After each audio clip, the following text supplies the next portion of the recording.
What's going on, everybody? Happy Tuesday. Oh, what a Tuesday it is. Welcome to Famine Studios Live. I am your host, Famine. Welcome, welcome.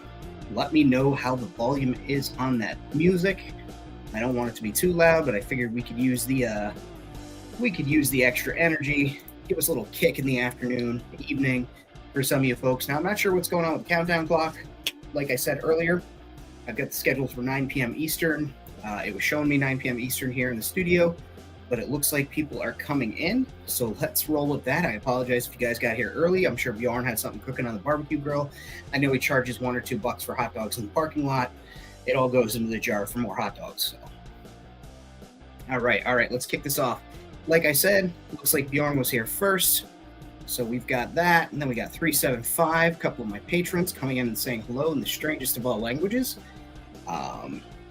And we got one of my mods, Anthony, telling me, hey, Famine, your clock is wrong. Get on the air. And I was all like, oh, I'm so confused and tired. I don't know what's going on. The dogs were licking my face. It was chaos, but it turns out the clock's right. Let's see. Task Force Games figures, too sweet. There you go. 7 for the black hole. All right. So this guy keeps showing up, keeps saying something about t-shirts. He was screaming about wanting a t-shirt. I don't know. I think he meant maybe one of these delightful Rusty Jackalope Provisions Company shirts available right down below. There's a link. There's a sale going on this week. They have a lot of sales. Check it out. You can also get to the World Makers Consortium page, pick up some shirts from there. So be sure to check those out. All right. All right.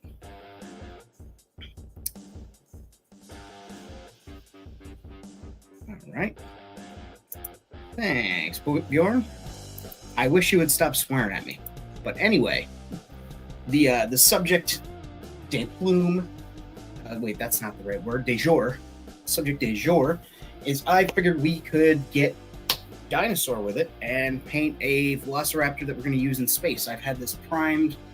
This Raptor sitting there primed for quite the while. It's one of the Mattel $7 or $8. I like the sculpt on this one especially, as he's got hair, well, quills. But I thought this would be a cool one.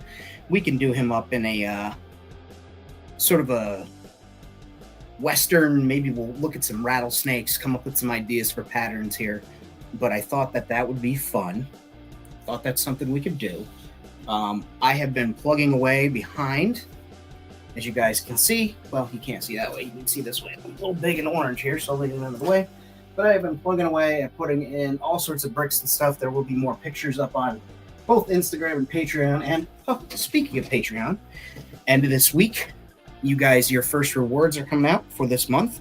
So be sure, if you're excited to get some digital downloads or physical rewards, depending on the tier, make sure you sign up. I will put the link right on the screen. It's also right there in the description down below. It's patreon.com/FamineStudios262. It helps out.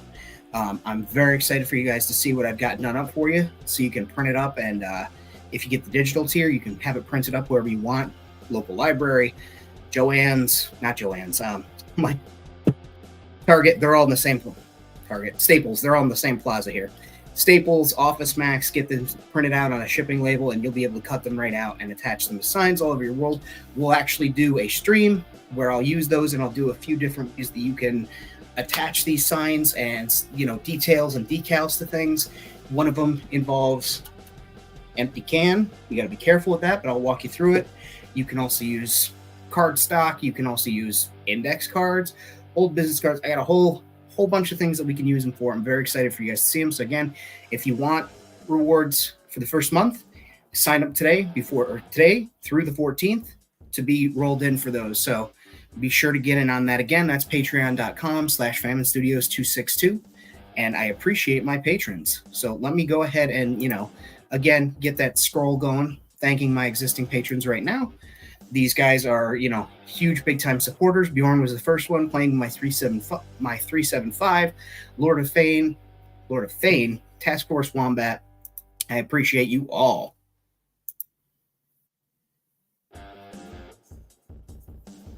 Absolutely. Please go ahead and leave a like. That also helps boost the channel. And I understand, Money's tight for everybody. Jump on one of the paid tiers, or the tier's too much. You really got to get that coffee. I get it.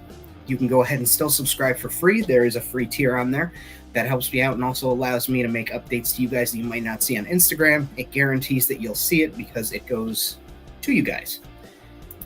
Diamondback dinosaur. See, I thought about doing a Diamondback. There's a couple of paint schemes that I thought might be cool.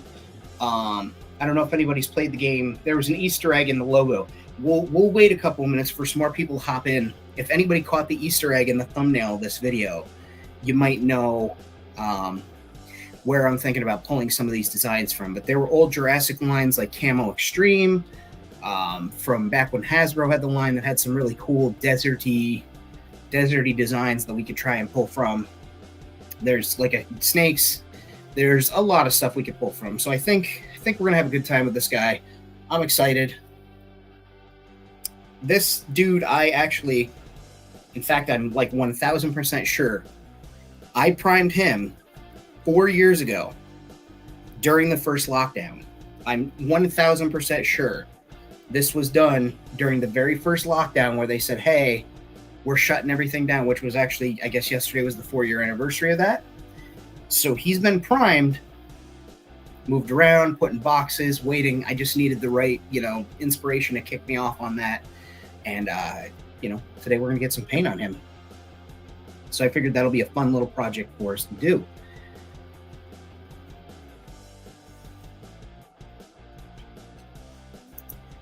And, all right, so looks like we got some people coming in. So if anybody caught that Easter egg on the thumbnail, sound off in the chat. If you do, I don't know, I'll do something for you. I'll shout you out and I'll send you I'll blow you a kiss and you'll catch the kiss and you'll put it on your cheek or put it in your pocket, wherever. I don't judge.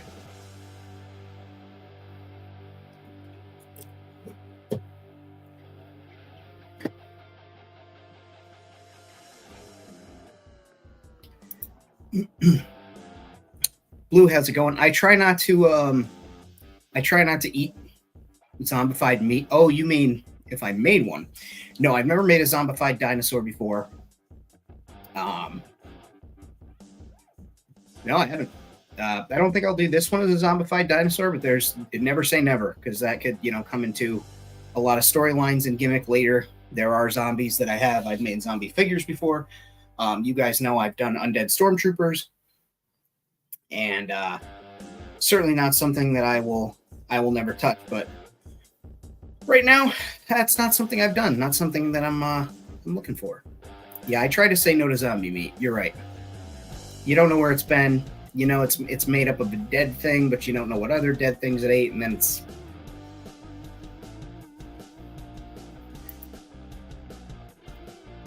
That should just be a sign. That should be a sign at every deli everywhere. Say no to zombie meat. Ooh, that'd be a good one in a post-apocalyptic world.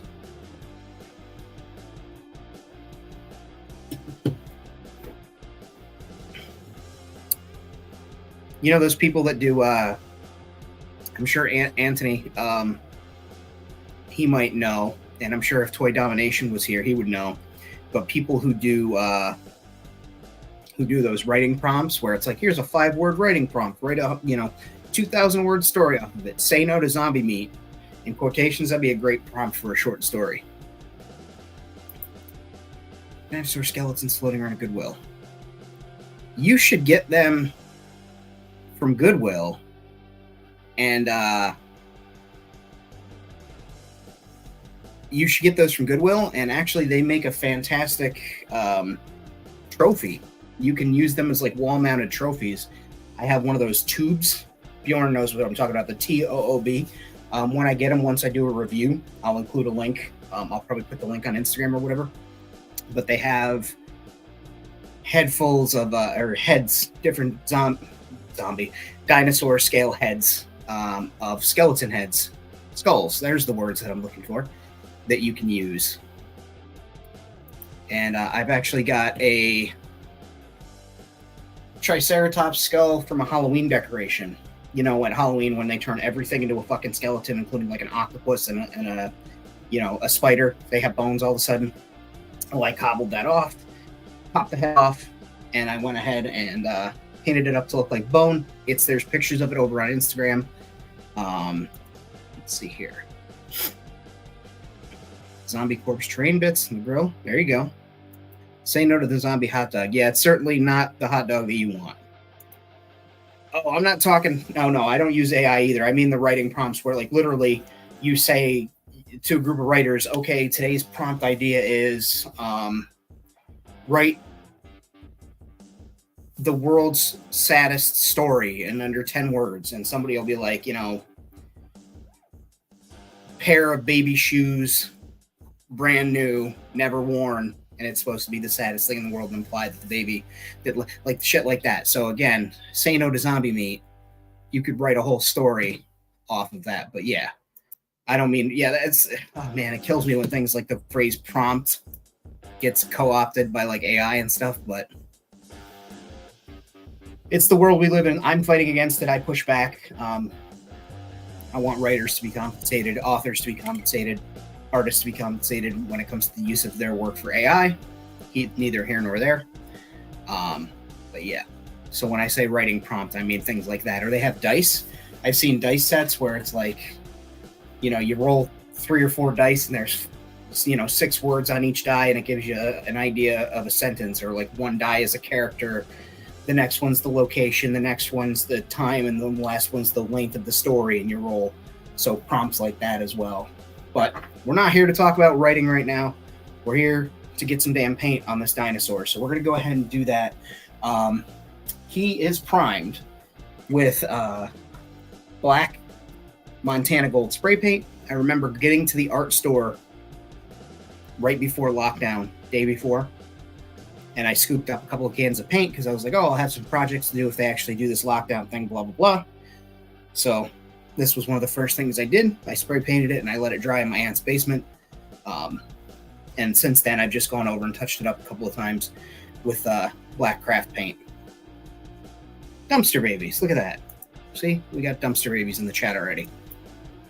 Hey, if you've left a like on this video, if you're in the chat and you've already hit like, go ahead and throw a dumpster baby in the chat. So as I said, we're going to go ahead and get this guy started here. I'm going to pull out a couple of paper towels, get those set up, because we're going to be doing some crazy dry brushing today. That's number one of the key things I like to do for base color.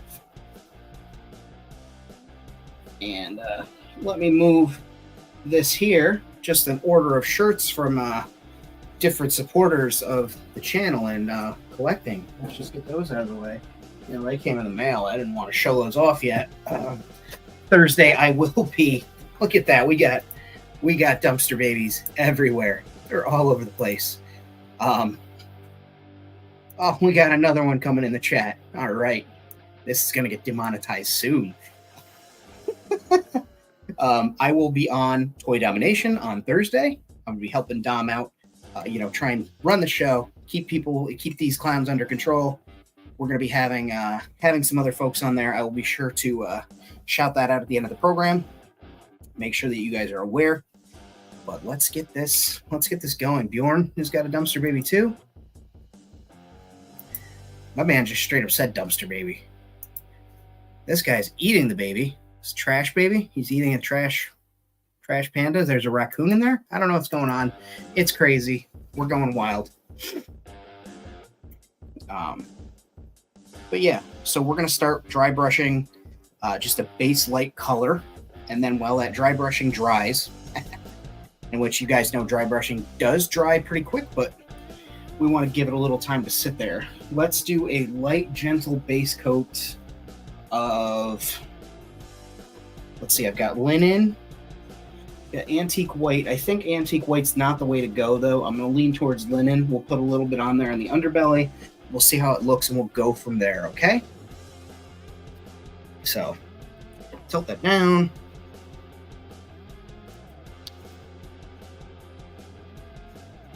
We'll utilize the paper towel just a little bit, and this is Folk Art. Their craft paint, just regular craft paint. Get a little on the dry brush. And then we're going to start right here on the bottom of the chin. And just start bringing that in. And we're going to go real light with it. You just want to pick up the highlights, make this belly pop. As you guys, I'm sure you've seen in all sorts of artwork, all sorts of dinosaur drawings, you know, those nice lighter colors on the belly. And also that's away from the sunshine. You get a lot less light on it. Yada, yada, yada. Softer part of their body, less exposed to prey. So we can get that on there. What we'll do is we'll actually go up a little bit, up the sides of the belly, down the middle. You guys can see it's just starting to pop. I'm not going super heavy with the brush. I'm just letting it walk across the figure. Just letting it apply itself. Not being too super precious about it, because there's going to be a lot of layers that go over this. There we go. And I thought about, I have a whole slew of my raptors that I collect from Jurassic lined up on my dresser next to my DVD player, Blu-ray player. But I considered bringing all those down. But number one, to be a lot of distraction on the table for me to pick up. And number two, there's so many variations. I kind of don't want those to influence what we do here today. So, and I'm sure you guys can see the underarms that are exposed there. Those are going to be hidden by paint. I can go in there and dye those with a black marker. Like I said, I primed this back right at the start of lockdown, like the first or second day. Like this was a thing. So we'll also go ahead. We'll get on the inside of the thighs there for the knees. Oh, that one I went a little heavy on. That's okay. That's okay. Just bring the color down. As you guys can see, light dusting, just making those colors pop on the belly.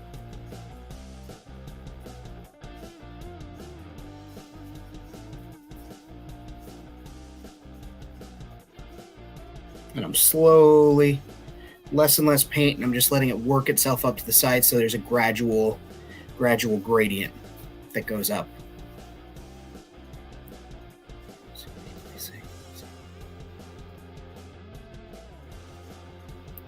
Yeah, you never want to be too light. I like to sneak up on the color. Think of dinos.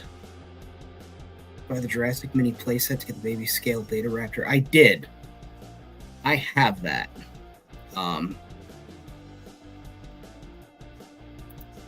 And welcome, Tar. I do have that baby blue. She's downstairs with some other dinos other raptors that I have set up. That's a little heavy. I don't know how I did that. That's all right. So happy little accidents. We'll make it work. Like I said,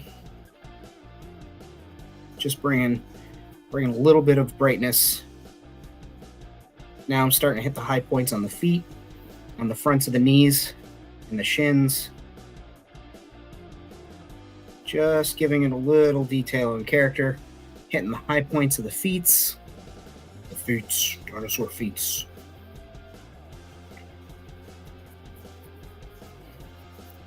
And like I said, just blending that in. So it blends up. The sides there. Okay. Maybe we'll do a little bit on the neck. A little bit on the outside of the neck. Just to give it some character. So we've got that on there. Let me get the light to be a color that's not yellow, because I have a actual like yellow light on. I thought it was a good lighting for the start of the. There we go. So you guys can see that. Dry brushed.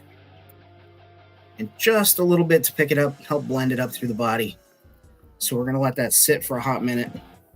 Even though, like I said, you guys know it goes on. It's blue. Let's see.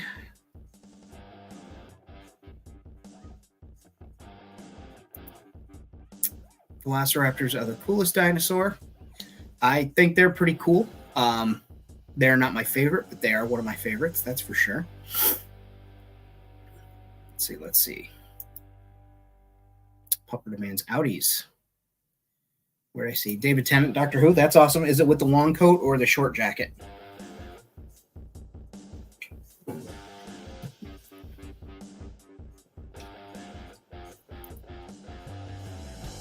Pachycephalosaurus. Dollar Tree is some great baby dinos for $1.25. I'd have to look. They do roam freely, not in my station, but they are a megafauna that wanders around the planet. So they are a terrestrial animal, and they also do get sold on and off planet. Stegosaurus is the coolest. All right, so we're going to go ahead and pull up a Google window. Let me go ahead and share my screen with you all.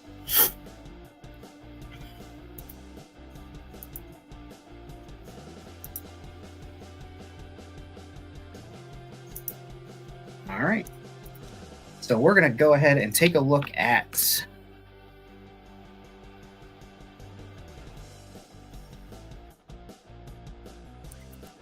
Jurassic, let's see, Park, Trespasser. This was the Easter egg. The velociraptors.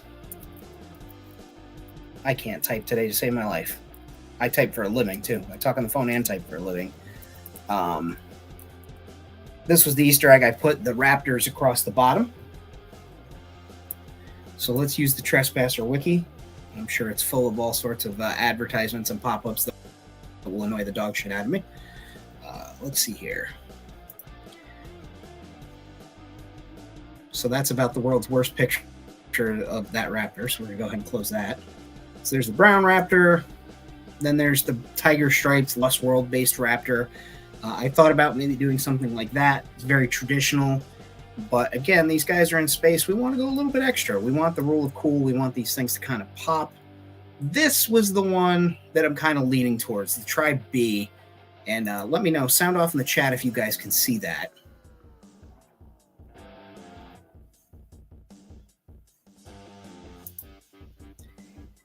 I had heard of a velociraptor before Jurassic Park, but they really took a lot of liberties with the velociraptor in Jurassic Park as far as making them way bigger than they were in reality. The Jurassic Park raptors are closer to the scale of a Deinonychus and a Utah raptor, which is 7 to 8 feet. Yeah. So that's that scale. The Trespasser, I do like that skin idea there. I may run a little bit with that. These guys, the Alpha Raptor tribe, they're darker. I do kind of like that. Almost reminds me, and I know it's not, the skin pattern is not the same, but it reminds me of a Gila lizard for whatever reason. Gila. But like I said, leaning towards this design, and then I thought we could take a look at this is my favorite Jurassic Park toy design. I love this paint scheme. One day I will paint a full-scale Rex with this, but that's the Camo Extreme. Oh my god, get out of town. Jesus, those things are expensive these days. That's so funny. Anyway, but that's the figure. Mine is actually on a shelf in the other room, so I'm not going to go up and get them. But that Canyon T-Rex design, I love that. One day I will paint a full-size Mattel T-Rex to that color, but there's that. And then you've got, let's see, we can go Jurassic Park, Camo, Extreme, Desert. And there are a few different desert, nope, I meant Camo Extreme. And there are a few desert designs. They have what was the Desert 2-pack of the Desert Raptor, which I still have somewhere. That thing's ugly as sin. And then I have this miniature Desert Spino. That's a cool paint job as well. But again, the face is ugly as sin. And then you have the very one and only picture there's a couple of pictures the same here, but it's the desert Spinosaurus. It's the only one that's out there. It is a stupid,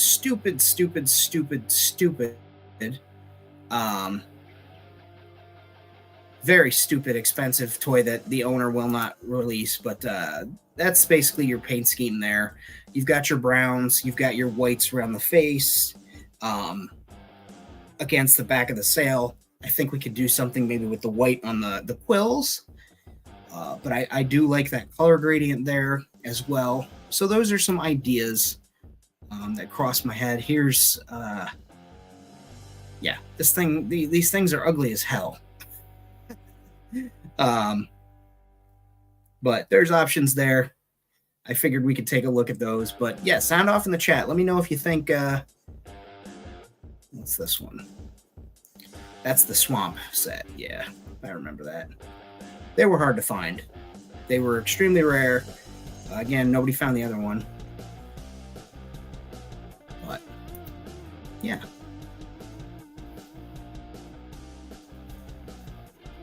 This is tan and red spots. Vietnam era tiger stripe camo pattern. There is a series, a comic series and book series, essentially that's about dinosaurs in Vietnam. I wish I could remember it off the top of my head. If I do, I'll drop it in Instagram and my stories. Jurassic World.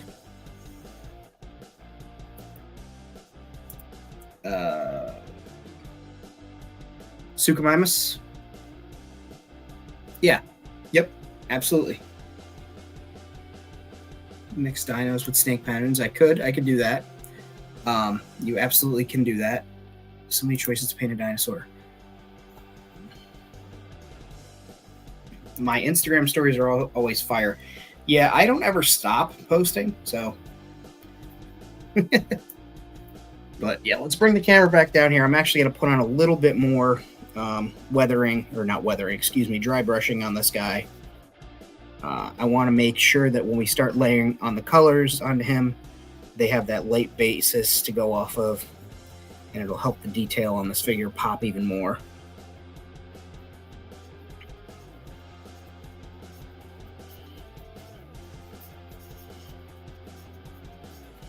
I like the idea of that desert Spino colorway, but also try and work in some of those reds. I think that'd be fun. We've got the quills, which can certainly get a white, we'll get some white color on there, maybe work the red into that too. That'd be pretty hot, make that pop. And the sculpt is really good for these. The detail is there on all these figures. They didn't skimp out like Hasbro did. When Hasbro had the Jurassic World license, when they had it at first, Jesus Christ, those toys were abysmal. They hurt to look at, right? They were not good. But now that Mattel has the line, and they've been taking some great steps to ensure that the sculpts are really cool, they're there for the fans. They are making some really neat stuff. You're getting vintage things. They're continuing the 93 Classics line with homages straight to older lines. Oh, that's another one we could paint. Oh, yeah. I'll have to pull that one up. They have a raptor that's coming with a Nedry set that's a straight-up homage to one of the Jurassic Park 3 toy raptors. So that's something we could do. I'm leaning to that Desert Spino look, though. I do like the idea of that. Okay. So as you can see, I'm just doing my best to bring some high points to this. I will pull it out. I swear to God. It's that kind of stream. Kind of stream that gets you kicked off of YouTube forever. I'm kidding to any YouTube administrators who are admonishing me. There we go. You're admonishing me for being administrators. I'm not going to take it out. I might take it out.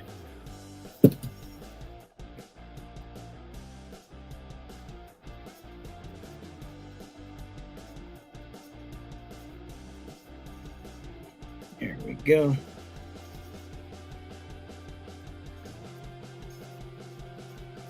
And I'm just dry brushing again. I know I keep explaining, but anybody that's tuning in early or tuning in late, excuse me, and doesn't know what I'm doing, I want to describe that to them and also let everybody know that if you are tuning in a little bit late, Patreon is going strong. It is available at patreon.com/famine262, or excuse me, Famine Studios 262. Can you tell it's just been a goddamn day? I got to stop taking naps before I go live. I wake up and I'm all confused. I don't know what day it is, who's president, what's going on. I do know who's president, and I do know what day it is, but you get my point. But yeah, Patreon's going well. The first month goal that you guys are getting as it comes out is going out on the 15th. So if you want to sign up and get those physical and digital rewards, now's the time. Also, if you know, like I said, if the $3 is the lowest paid tier or whatever, if that's too much, you know, money's tight. I get it. Absolutely understand. You're more than welcome just to sign up for the free tier. That also helps the channel and gives you guys a great way to know when I post things and if I make any important updates that maybe Instagram won't show you because the algorithm or whatever. I know you guys will get notified for that. And so that's helpful. And it's helpful for you guys if you want to keep track of what's going on. So please feel free. Again, that's patreon.com/Famine Studios 262. And this is starting to look really nice. I do like the tan. It's a little heavy, but that's fine. We'll wash that down later.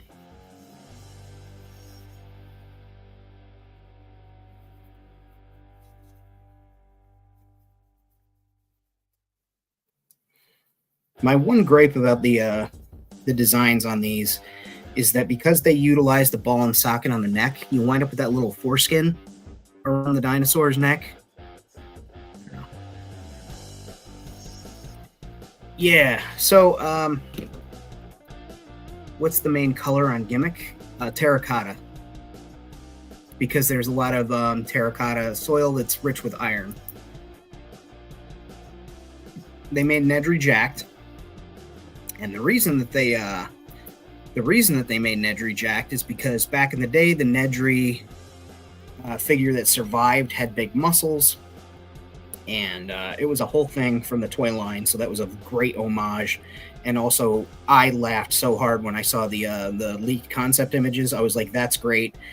Hope this isn't like an April Fool's that they just put together for a slideshow, you know, to show off or something. And lo and behold, it's actually coming out. They are continuing that line. And I think that's just absolutely special. I love it. That's, you know, hooking nostalgia, but also like, yeah, you pop Nedry's head off of there and swap another figures, and you've got just some muscled motorcycle goon who's out there, you know, running around the island stealing embryos and stuff, or, you know, trying to steal dinosaurs. Like, it's very cool, very retro. And then, like I said, the raptor is inspired by the Jurassic Park, one of the Jurassic Park 3 toy raptors that were out there. Hammond Collection. Hammond Collection Raptors are really good. I need to learn to paint those. I think I'm going to have to learn to dye those figures before I paint them because they're so articulated, and I, you know, need to learn that. But I'm loving how this pops. I mean, look at you can see the detail on the head sculpt. You know, it's there. And yes, the dino foreskin, whatever this is there, the neck socket. It's a foreskin. I don't know what to tell you. Exactly what it looks like. And there's so many wrinkles. It's just, I don't know. I just work here. And what kind of show is this? The right kind. That's the right answer. Right answer, Ant. And yeah, I saw the Jada 118. It's the Jungle Explorer. They also, just like Mattel did, got the license to do the Ford Explorer design up to the movie standard. They are extremely detailed and nice pieces, but for the price tag that they are asking for me, it's not worth it for my Jurassic display. It's too detailed for my display. My 1/18th Jurassic display is going to be based on the Mattel toys and 1/18th action figures that I utilize to make customs and things like that, and it's just too detailed. It's nice. Oh my good, it's so nice. But it's you know, they're expensive for what they are. Not for me. But I like the Mattel Explorer. There's kits out there if you want to go full bore. There's third parties that make 3D printed inserts for pieces that are, quote, missing from the design. I'm not losing any sleep over them not having certain pieces because it's, it is a toy, but you can certainly go ahead and do those. I may make those by scratch one day, but they're there. They're available. Let's get that belly. A little more white on the belly, up through the neck. And I'm going to call that the base color on there. That's the dry brushed base coat. Just enough to make the details pop. Everything stands out. It's going to make it a lot easier to see, but I'm liking that so far. And we do have some new people in the chat, I see. We got 11 people watching right now, so sound off if you're new here, if this is your first time. And let's see, Bjorn says, you dye them, you're going to have to properly wash them or have a boatload of paint layers. Yeah, I'm aware of that, and yeah, it's going to be a project and a half. But that'll be someday down the road. Not tonight, though. We're not doing that tonight. All right.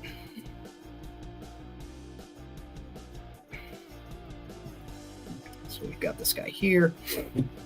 And again, for those playing along at home, base coat was linen by Folkart.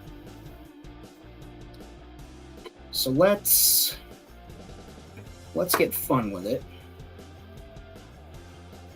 Let's actually take a little bit of that linen and we'll put a couple of drops right down there. And like we just talked about, we mentioned terracotta.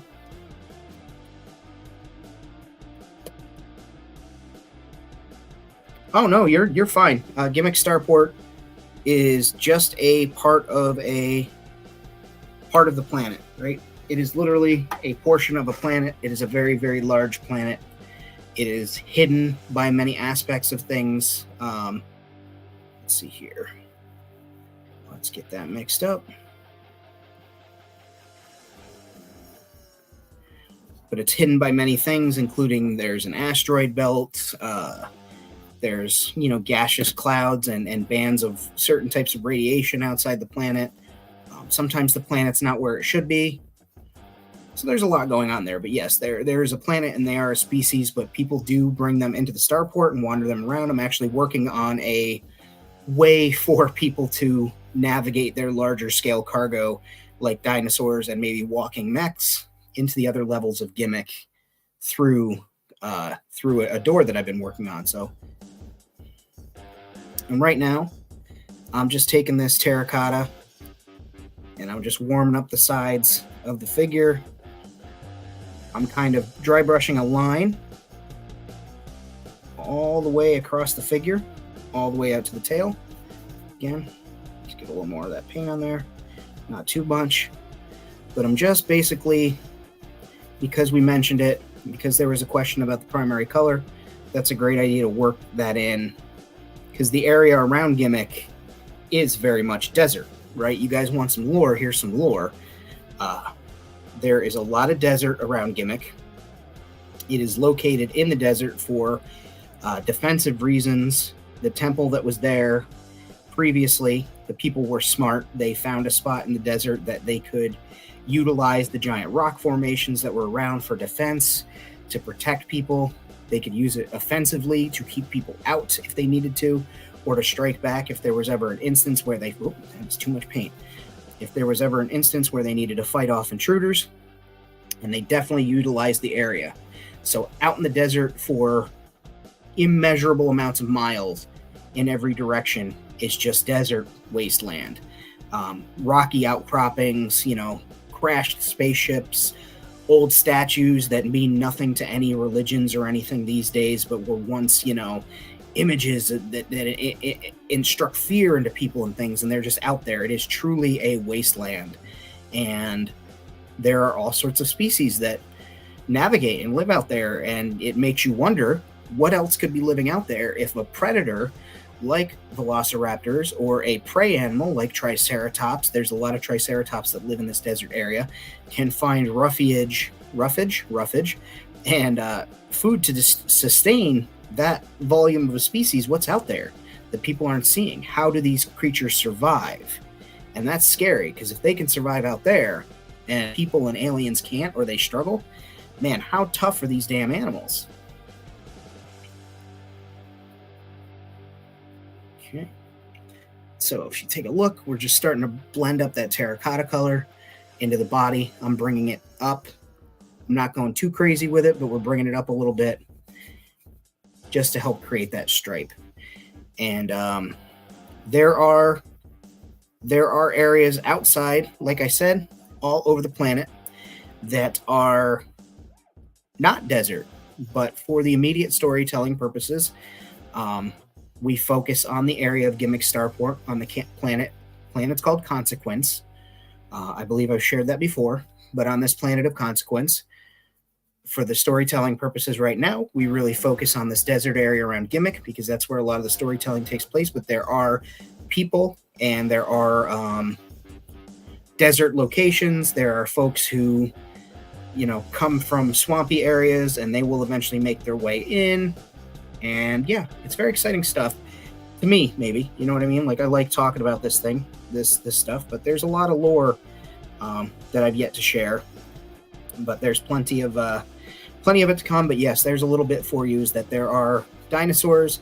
It is a sustaining population that lives out in the wild, but also people do go and catch dinosaurs and travel with them. People bring dinosaurs to the planet to trade. They do get sold for farming purposes, and some people eat them, although it's discouraged. So, fun little stuff there. A little bit of lore for you, a little bit of world building.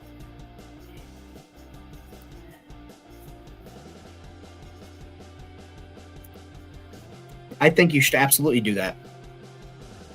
There's not a lot of people doing the plant life and things like that. I mean, some folks are doing the mushrooms on their planets and fungi and stuff like that, but nobody's really doing the jungle-y type stuff. Some of the G.I. Joe guys are.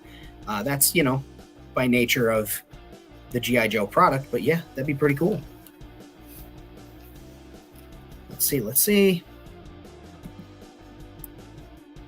Trees are fun. Painting. Dino painting, absolutely, Justin. Welcome. That's a cool idea as well.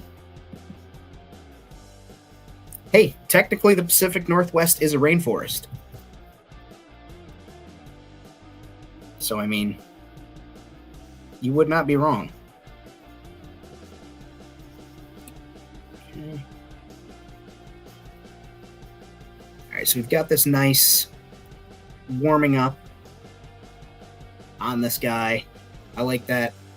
Like a lot, I'm actually going to put a little bit more on this side, just up here. I'll warm that up a bit. So let's go with a...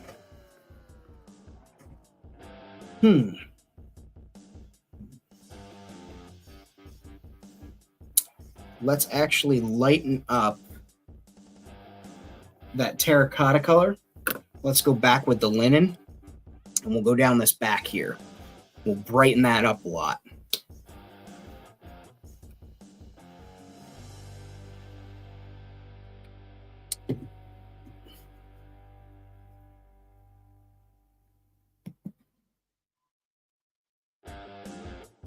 Yeah, Europeans tend to ruin a lot of stuff when they show up and colonize, unfortunately. Let's see.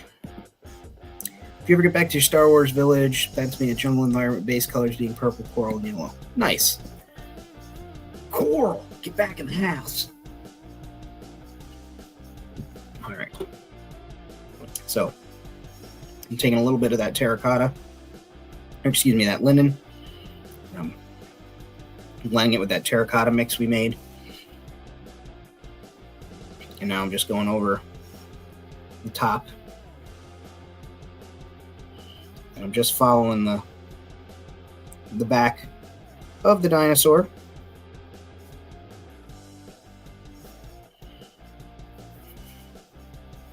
Like I said, I want to brighten that up. And this is, again, one of those things where we're just going to gradually sneak up on it. I don't want it to be too crazy, but I want the color gradient to be there. There we go.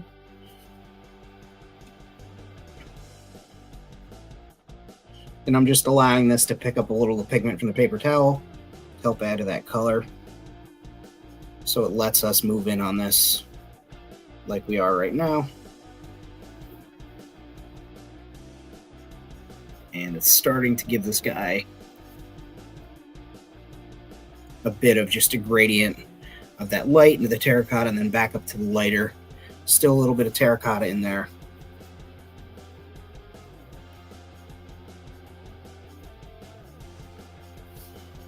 Go ahead and even do a little bit more of the light on the face, the lighter color on the face. Get those high points.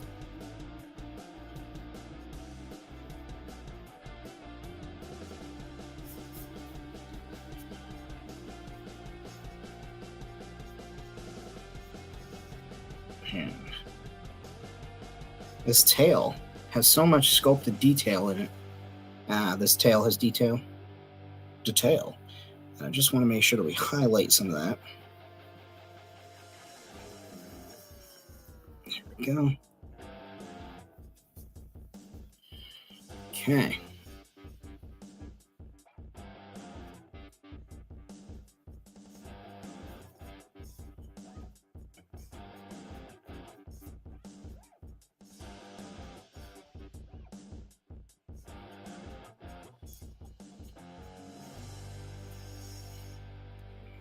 All right.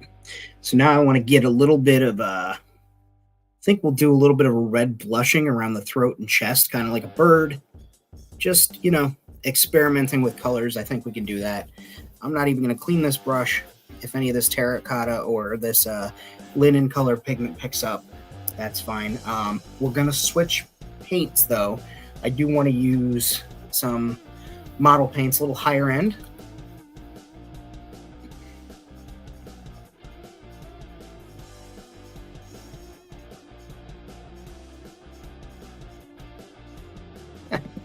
Nice. I feel you there. Should be all I need is that little bit. And this is Army Painter War Paints Vampire Red. Tap that on the brush there. There we go. And so I'm going to tilt this head back a little bit, like I said. I'm just going to apply this right in here. Add some red. And that'll actually pink up a little bit with those lighter colors that are on there. And like I said, kind of like a bird, maybe like a turkey, how they have that coloration on their neck. Maybe this is the way he stands out to his potential mates. I just thought that was pretty neat. It adds a level of color to him. Get a little more on there.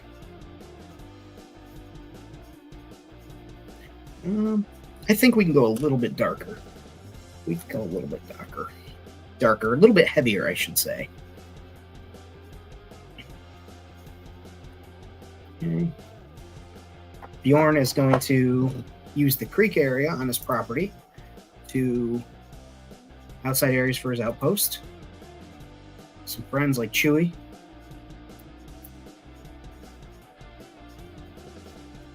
Decent stuff going on outdoors, stuff, rocks, dirt, awful grass. Hey, you can make some crazy shit with that.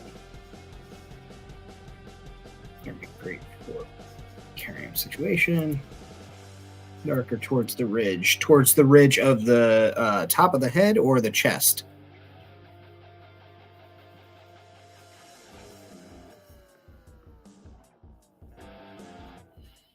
That's more what I was looking for right there.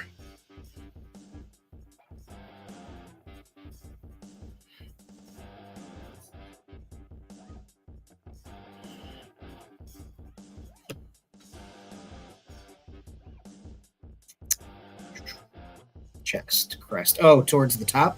I was really only keeping the red and in the chest and throat area. And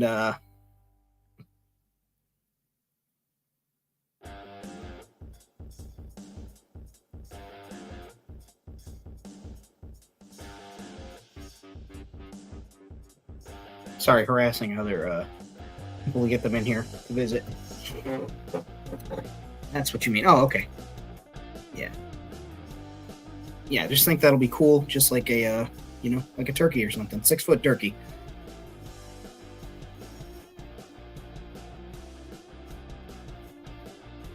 That's dope. Just a little bit of blending it out on the outside. So now we've got that on the chest there. Again, maybe that's how it impresses its mates, potential mates or whatever. I just thought that would be neat. Look cool. I'm glad somebody caught that. Here I am just going to use a little bit of water. Clean this out. You can see how much paint was chilling inside this brush. All that pigment.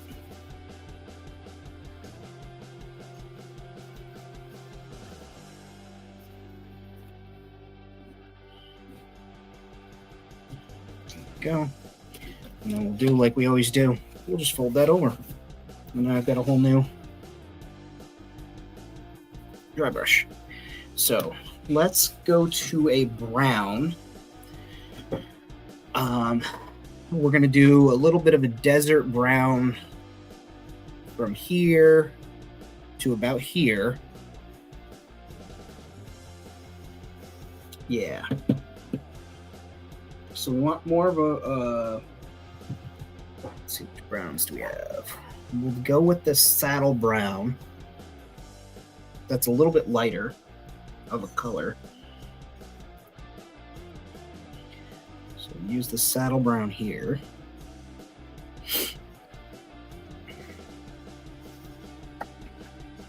And I'm gonna cheat a little bit. Oh, are you, Famine? Are you gonna cheat a little bit? Yes, I am. We're gonna use the tiniest little prick of white, Matte White, not to be confused with Matt Rife. Both are white and obnoxious.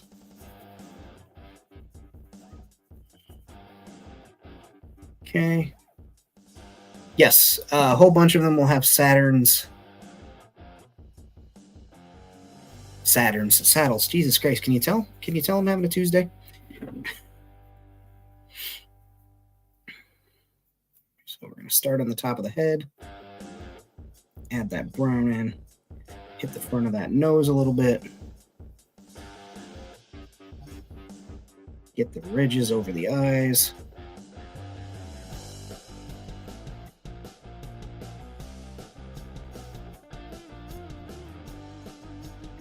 Right down the back.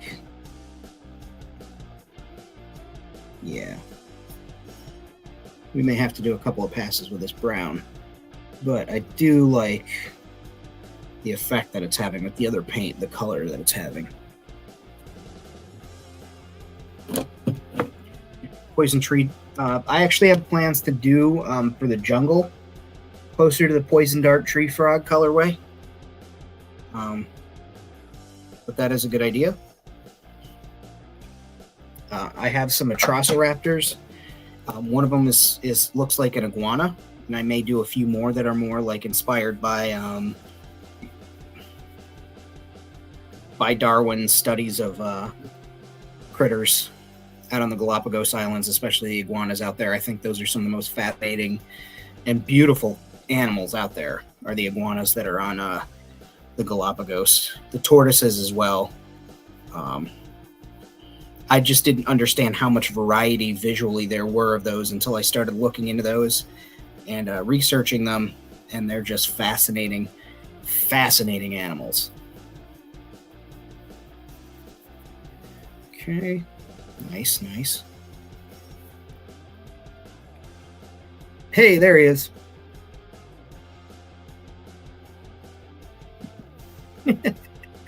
It is a party.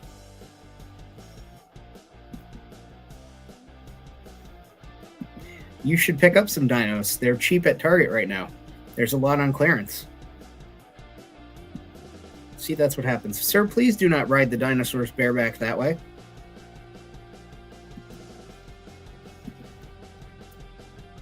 These are family dinosaurs, and they are not into that sort of stuff. Not with people or aliens. Other dinosaurs of their same species. But don't fuck the dinosaurs, is what I'm trying to tell you. Warm up these shoulders a bit. There we go. So we're starting to get that nice natural pattern. That brown looks really good. Let's see here. I want to see how you guys are seeing it. Yeah. I think he needs a little more brown on the side of his face, so we'll do that. Use that dry brush, warm it up. Yeah, there we go. Let's use that to warm it up a little bit.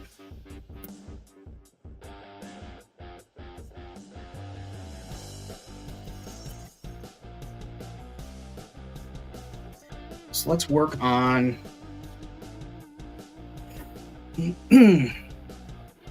let's work on a stripe pattern. I'm going to cheat because I'm teaching you guys how Famine does it, and the best and easiest and most fun ways to do this. Now I could sit here for freaking hours and, do what I'm about to do. Or we could use our time, do it efficiently, and I think that's what we're going to do. So I could do paint pen, and I think I will, but I use these Poxa markers. This is Poxa White. She thinks they're lame. Oh, I get it. Amber Collection. What dino is this? No, this isn't from the Amber Collection. This is from one of the first waves of the Jurassic World non-movie dinos, like the ones on the outside of the franchise. So let me pull up our reference image again. So we had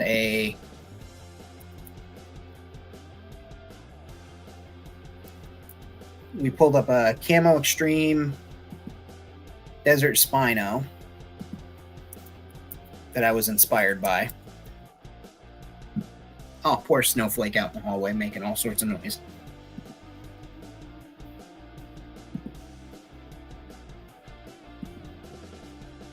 And I'll share this again with you guys. Make it big first.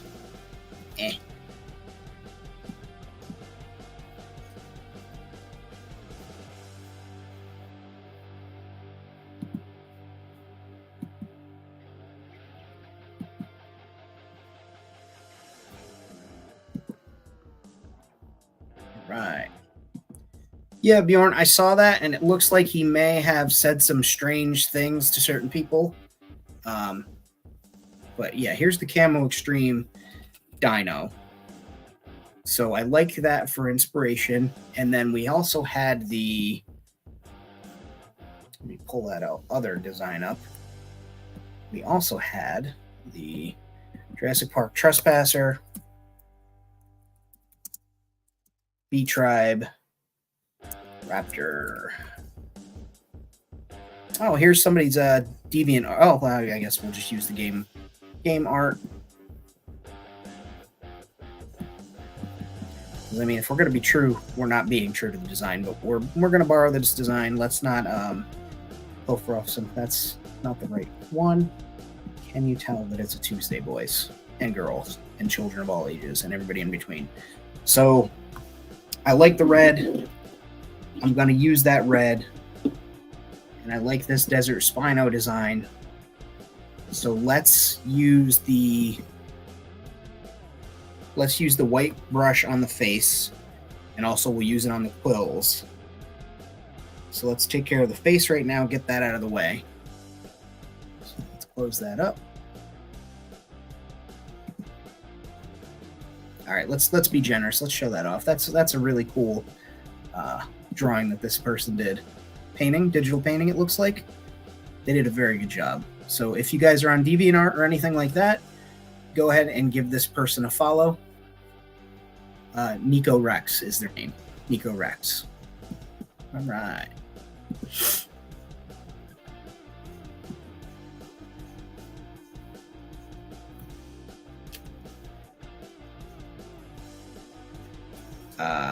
Yeah, no worries. Your headspace is fine, friend. I haven't watched Shogun yet. It looks good. Water moccasin pattern would be cool. That's also something that could be done. I have so many raptors. There's a lot of design ideas, but let's we're gonna use this white paint here, and we're just gonna paint this up. Let me bring you guys down. We'll use this ridge as a great way to highlight the raptor.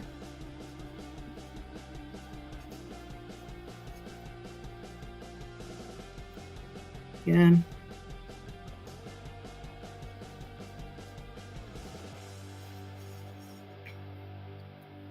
And we'll... Do we want to put a sneer on there? No, we don't want to put a sneer on there.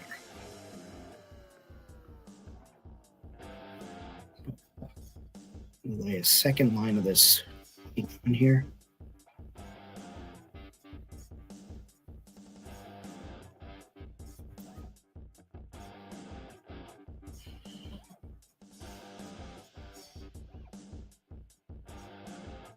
Okay.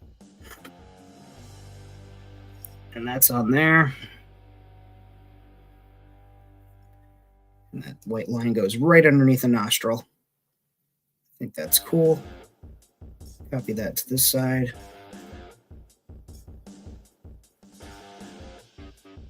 And I'm sorry to hear that somebody's using your artwork without your permission.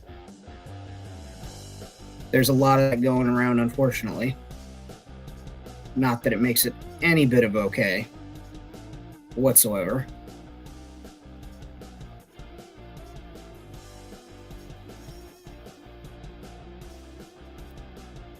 Okay. And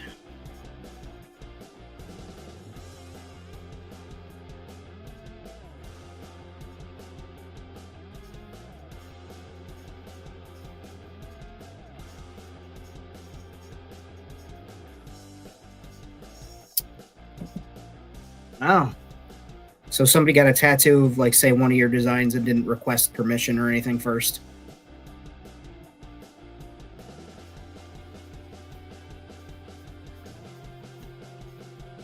Sorry that that happened to you.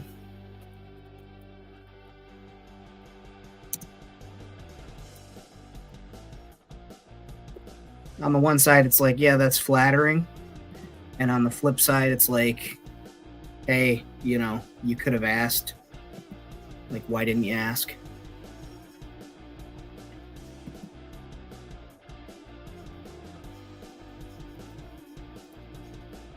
Okay.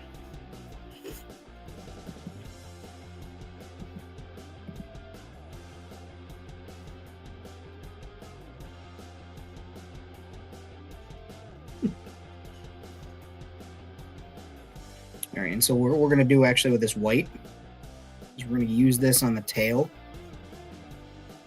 There we go. We'll do a nice little ring around the tail. Hell yeah.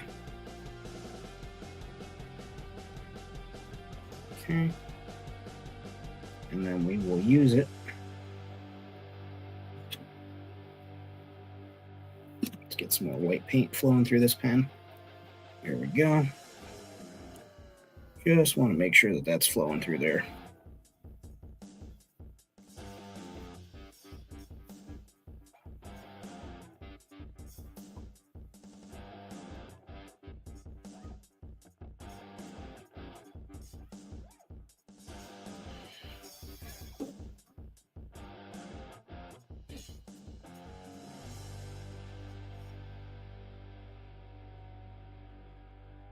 I tell you, I love these paint pens. Makes life easier sometimes. This is one of those times.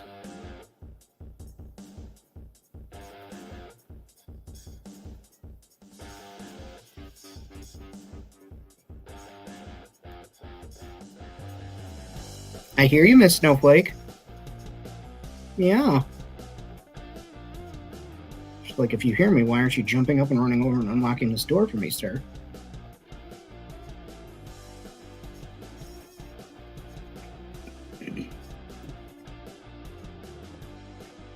Okay.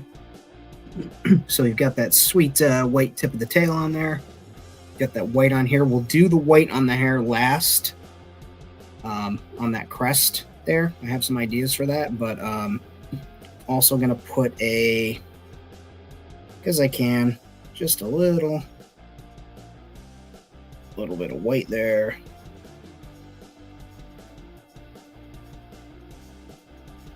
Do that like a diamond between. Okay, so we've got that. Now, like I said, Poxa markers, I like those a lot. We'll do a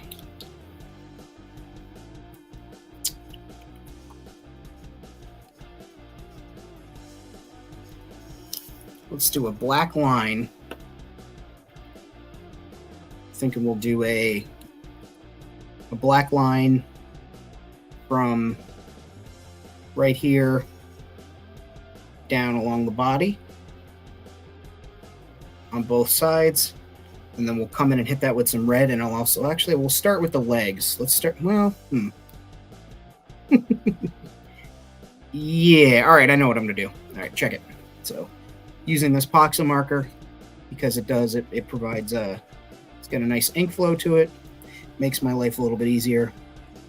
We'll go this way.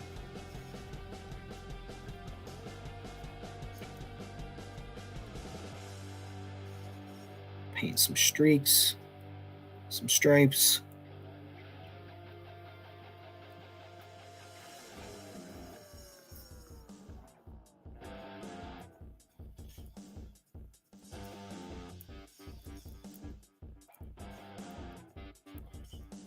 And we're just using the rule of cool. We're in there. And then we'll bring those lines down here.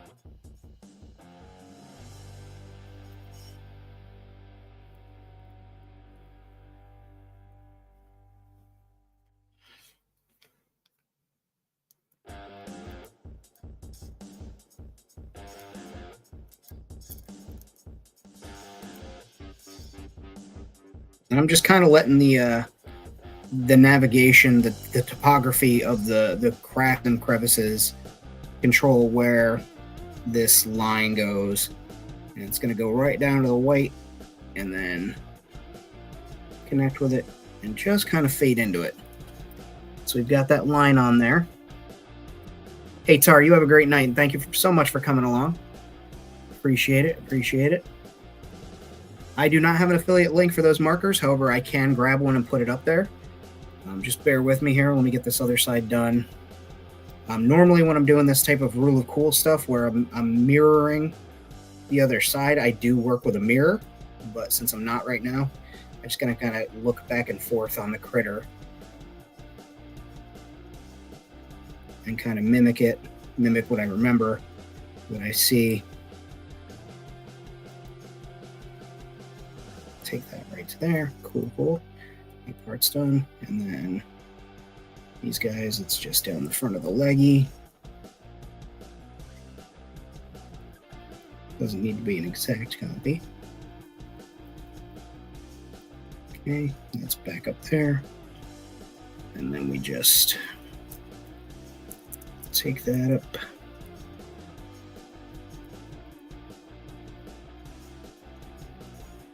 Take that up to the tail. Cool, cool, cool. All right, so I've got my pattern marked out here. I'm going to go ahead and thicken that line up. But I like how it spreads through all the different colors. So let me grab you a link here. Always appreciate you guys using the affiliate links. They do help out the channel immensely. You guys don't get charged anything extra, but I get to get a little kickback off of that, and it tells Amazon to keep sending people to my stuff, so it helps.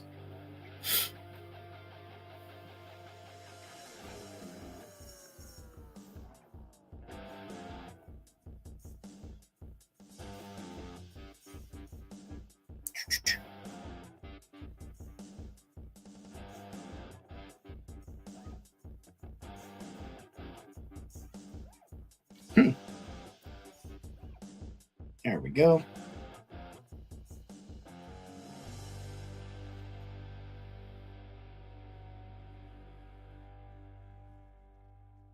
All right, so there's quite a few different Posca sets.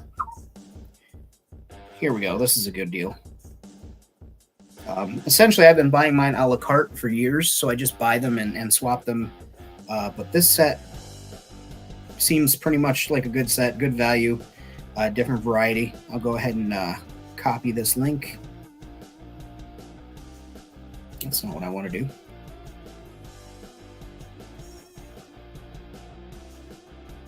It's so cool when you click the share button, and there we go.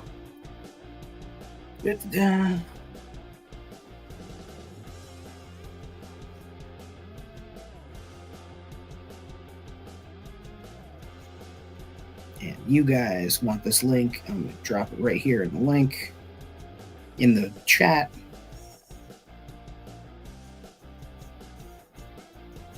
And you guys want this link. Ooh. All right. So here's this link for you. Again, much appreciated. All right, so let me bring this back down here. We're going to go ahead and darken up these lines on this raptor. Make them thick. Make them thick and chunky lines. Let's say we'll go about that thick. And I do reserve the right to go back and make them even thicker. Because it's my damn dinosaur. You know? Sometimes you just want a thick line dinosaur.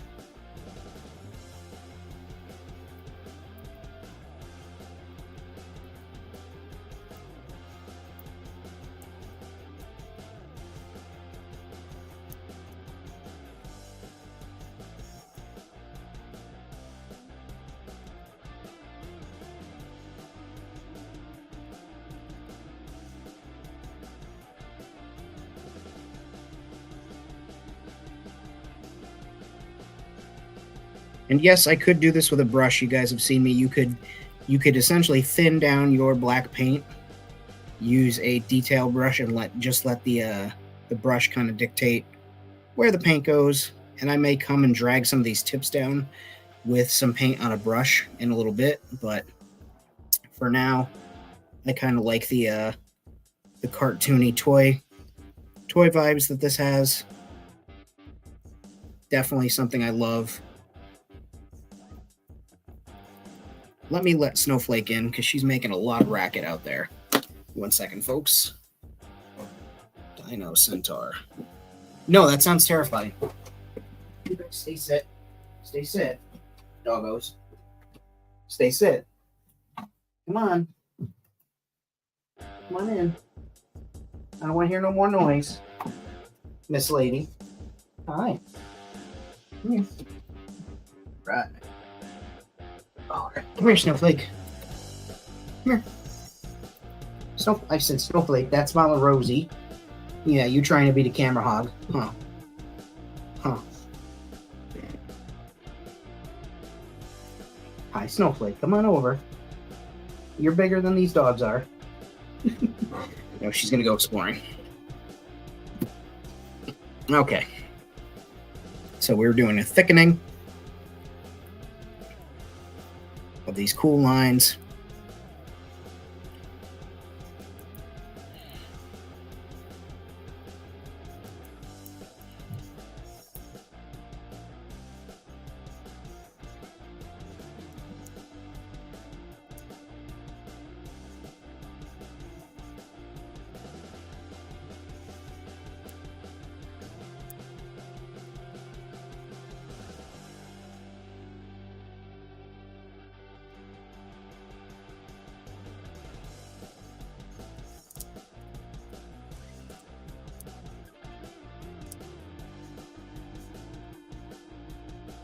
And as long as you don't drag them too hard or too quick, it won't flick a lot of paint everywhere. I've seen some people try and use these, and it's like they're swiping it like that when they're putting their marks on, and it's just going to throw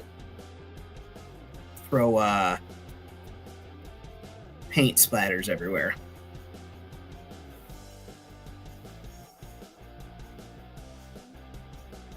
Which I've seen on some people's kits and models that they've done. And while you can go for that effect intentionally, it doesn't look like they tried to do it intentionally, you know what I mean? It looks like it was a little too much pressure on the part, on the toy that they were working on, or the model. I've seen it on a couple of scale models, and it winds up spattering, which, you know, maybe isn't what they were going for. Okay. What are you doing, bud? The hell was that? Ah, room's haunted.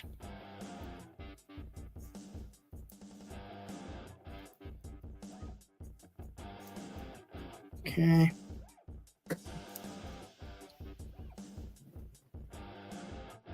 Telling you, room's haunted. So that's the type of thickness that I'm looking for. I got a sickness full of thickness. So we're just going to mirror that on this side. Duplicate that. And as you can see, when I went through and did that, I worked towards the inside of the line that I painted and not the outside of the line. If I did go to the outside of the line, all I was doing is dragging that point a little bit thicker, or excuse me, a little more pointed, a little more down, just to add some character and some differentiation to the stripes. But as you can see, just working to the interior up towards the spine of the critter instead of towards the rib cage.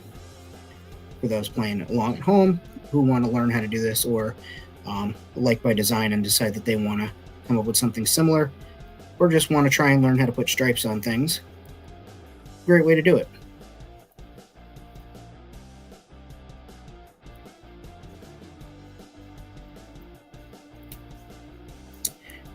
I can actually go a little bit thicker there too. Hell yeah.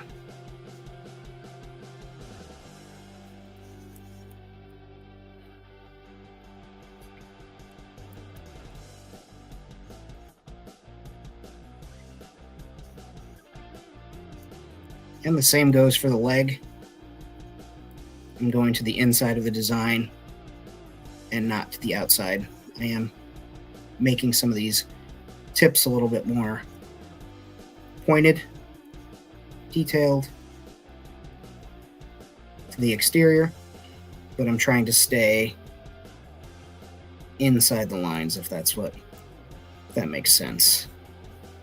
That's an easier way to describe it for you.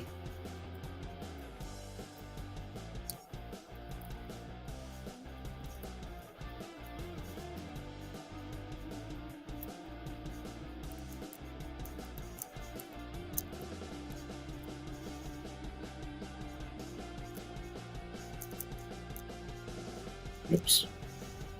Happy little accident right there.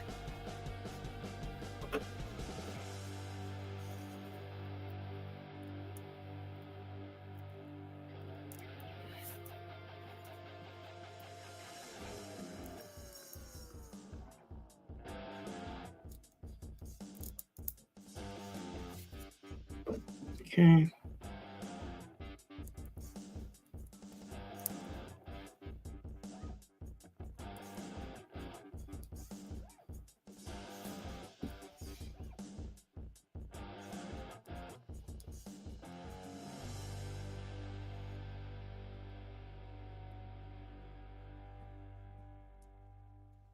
And you've got that lovely line running down there. Hey, Pirates, how's it going?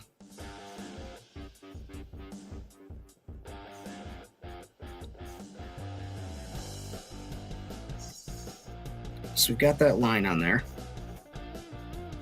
Let me touch up that mistake.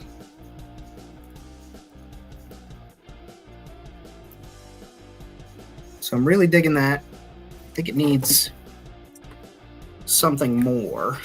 So we're going to take red and we're going to put basically some red detailing right along that black line. So I'll do it on this side first since this side has had more time to dry. But we'll go right up against that edge.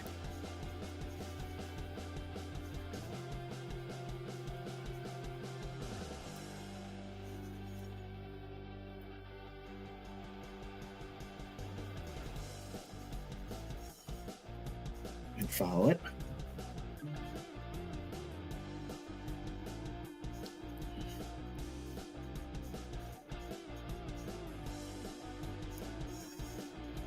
And we'll probably put 2 coats of this on here because this is a very bright red. And I want it to stand out. I want it to be vibrant against this black. Because again, we are painting a toy, so we get to kind of make it a little more toyetic than we normally would.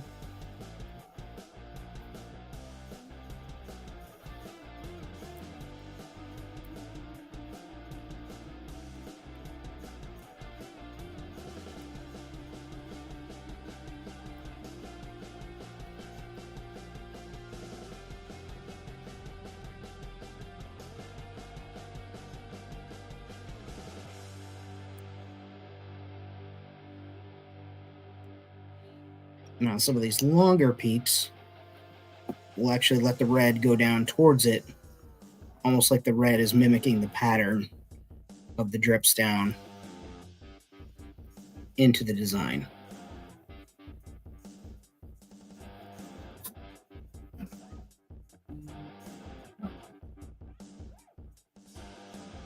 Okay.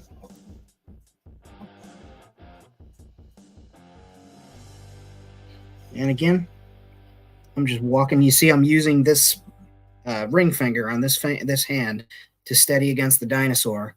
I'm using 2 fingers to hold the pen. And I'm just letting this paint pen walk along the line that I've already drawn. And this way I don't get carried away and go too high or too far down onto the black line,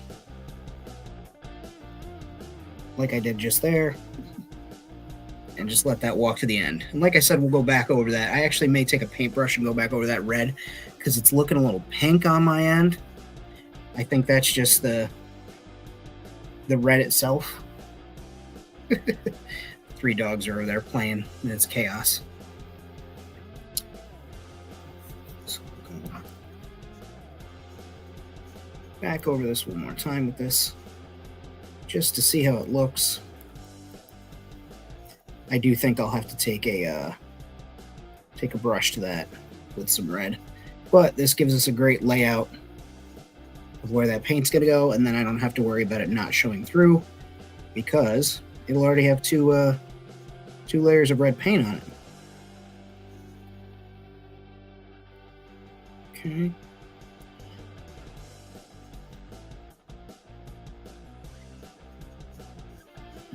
That's one of those things that I found with red paint pens is they're never as red as you want them to be.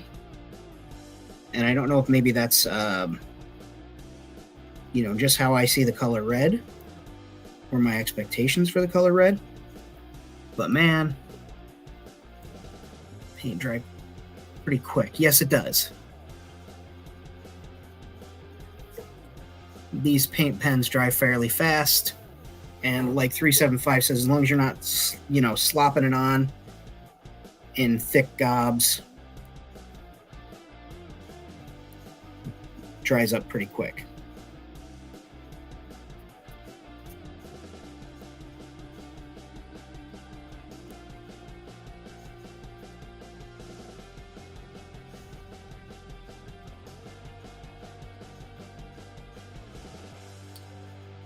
I'm actually liking this design.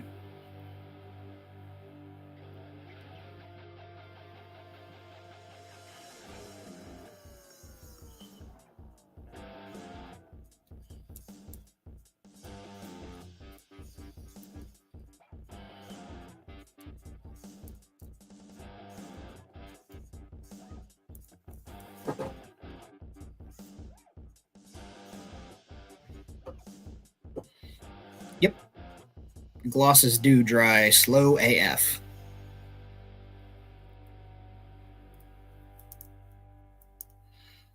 And I'm already working on the other side here.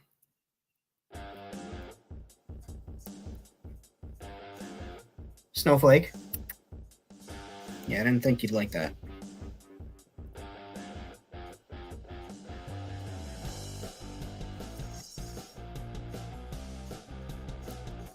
What you doing, buddy girl? You having fun up there looking out the window?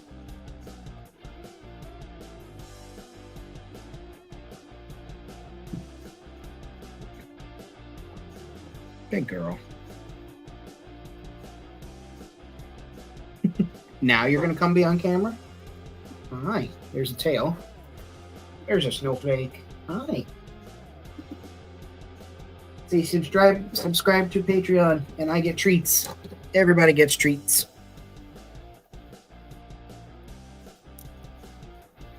Yeah. Oh, bless you. Dino face close-up.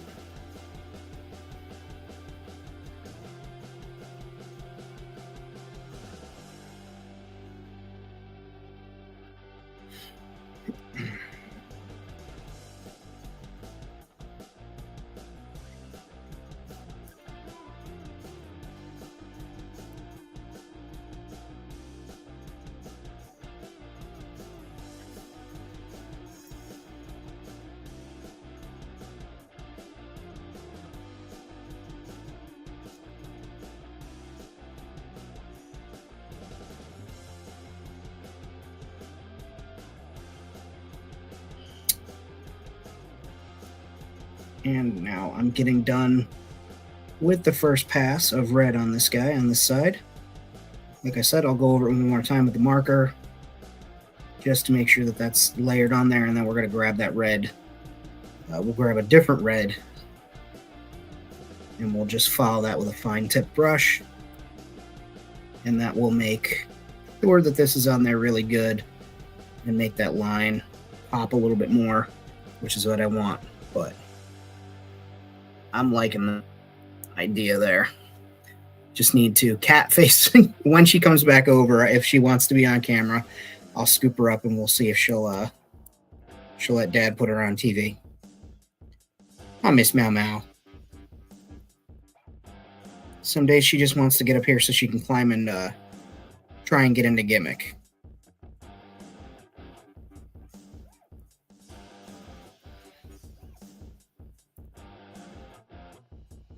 Right now she's chilling.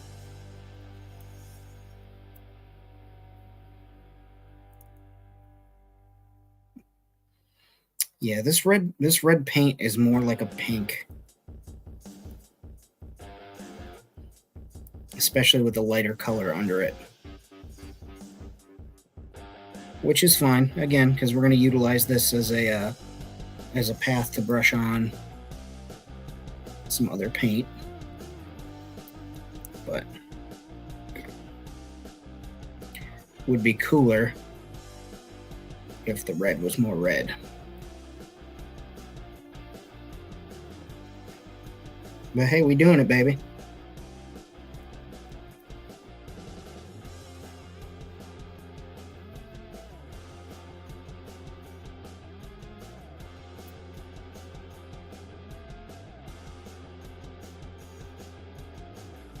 All right.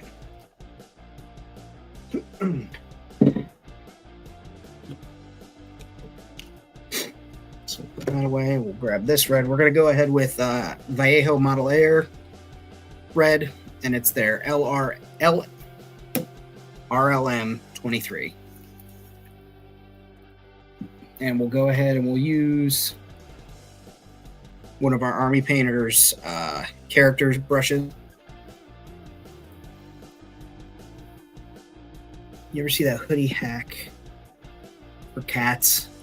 Yeah, I don't think any of these cats would go for it. Maybe Snowflake on a good day, if she was really feeling hanging out with me. But I think you gotta get them hooked on that experience when they're kittens. Otherwise, I just don't see her. I don't see her or siblings or mom going for that. Oh, got a little excited there. Now this is an airbrush paint, so that was probably a rookie mistake that I put that on the paper towel for it to absorb it up, but here we are. Making rookie mistakes. Yeah, that's red. That's way more red than I was looking for. That's what I want.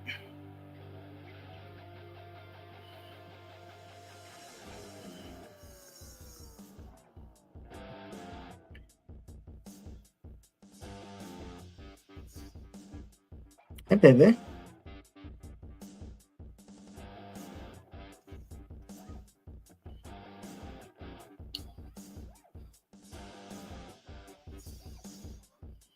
Yeah, that's definitely more of a red up here than it is down here.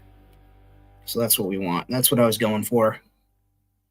So thank you, Vallejo Airbrush Paint. Hey, you gonna leave that cat alone, Rosie?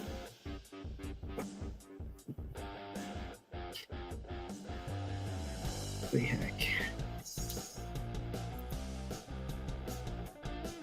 So clean. Scram. Just like water and oil. Yeah, thinning your paint is a solid. It's a solid thing to do. It helps, and you know what? Actually, here's a hack. Soda can upside down. A little bit of paint in there. Let me get that out of the way. Yeah. So now I don't have to worry about it soaking into the paper towel. Should have done that in the first place. Okay. We make mistakes. We move on.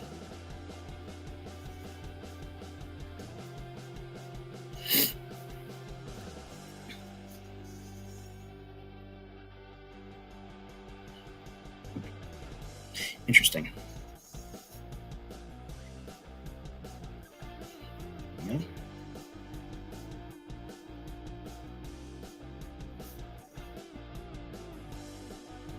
And the great thing about after this is if I need to, if I get any on the black, I can go back in with that marker, paint marker, and clean it up. Detail. It does.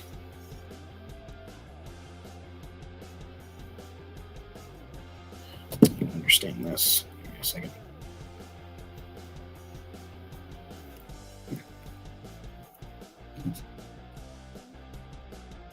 Yeah. So that was your plan, just to come in here, harass me for a minute, and then leave, and then go out there and yell some more to let you back in? Pretty solid plan, Snowflake, if I do say so myself. You're like an evil kitty genius. Because you know I'll get up and get the door every time. Because I love you so much, and you're so white, and you're so fluffy. You're so wonderful. That's very sneaky. I'm onto you. Very, very sneaky cat.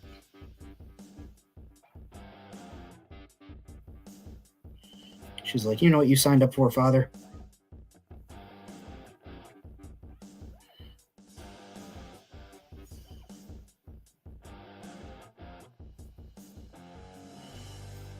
Hell yeah, loving this red.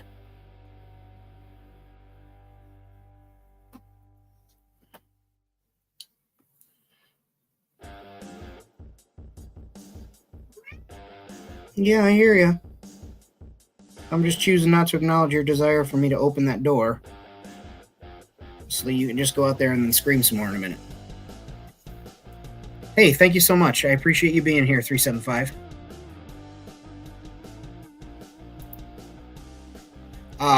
Man, I know you've got the visual impairment.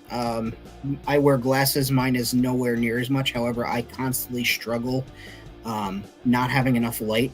Like, I need this place lit up like the 4th of July in order to see what I'm doing. And it's taken me years to get to this level of even, I think, being okay at painting. I don't think I'm great. I do think I am okay now. I am a lot better than I used to be. But man, it's tough. Fucking painting is hard, especially doing lines like this. It's hard. Visual impairment or no, it's difficult, and it takes a lot of time and a lot of practice and a lot of patience. And some days I don't have the patience. Rotate this bird.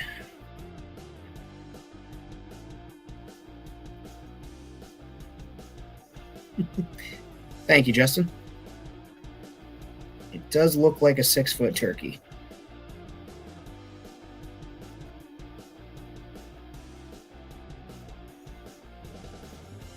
Okay. And now I'm on the other side, and I'm just putting on the same thing. Ooh.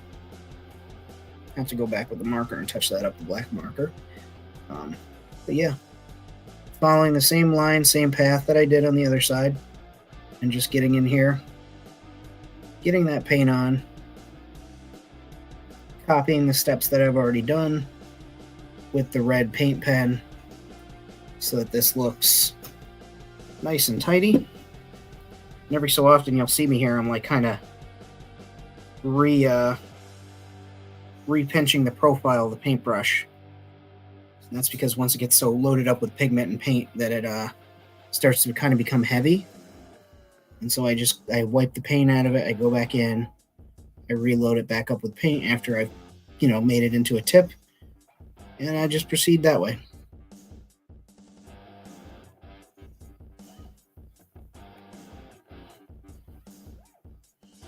And it works.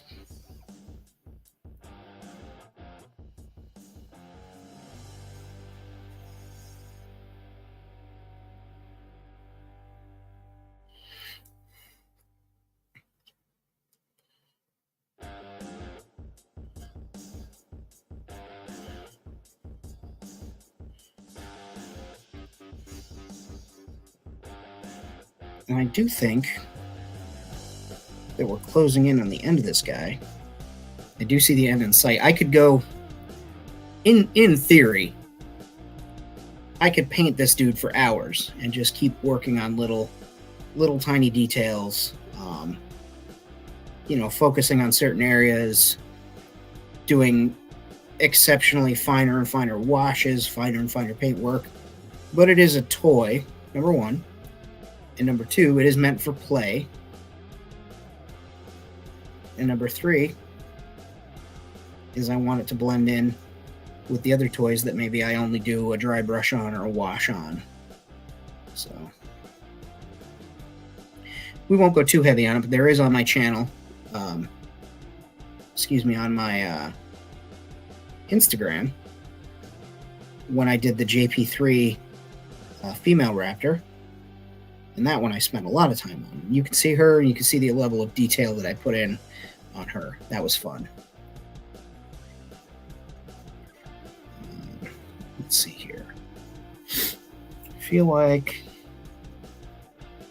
I did muff that up a little bit, but that's okay. Happy little accidents and whatnot.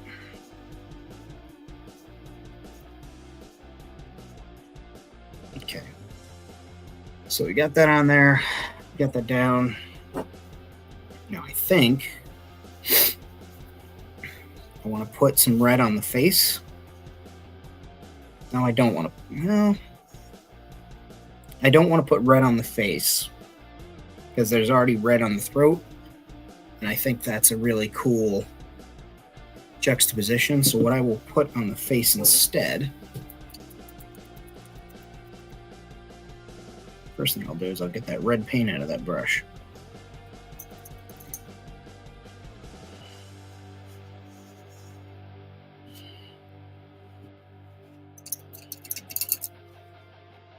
Oh no, Bjorn, this was years ago during the middle of the pandemic. I repainted one of these guys to do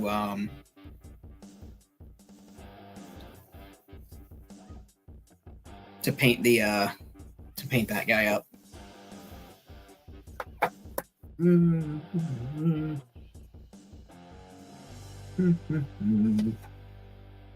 let's use, instead of saddle brown, we'll use burnt umber.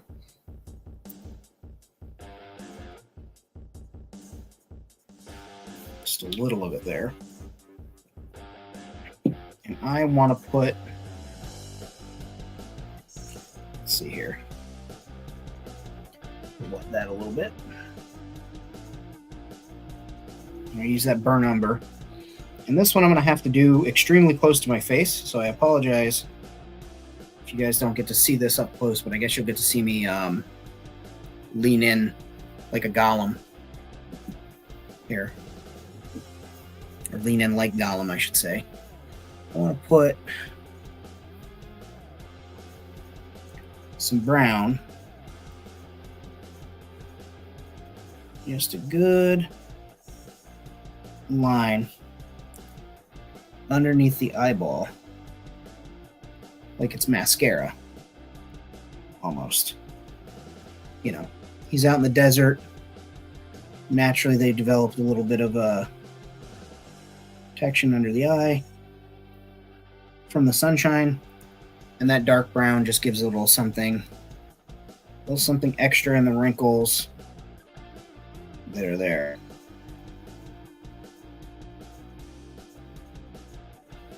Okay, nice. A little bit more. And then I'm also going to do his lips with this dark brown, or burnt umber, I should say. And I'm just following the natural line that's there. Not doing anything crazy, chaotic. And then I'll do the same on the bottom.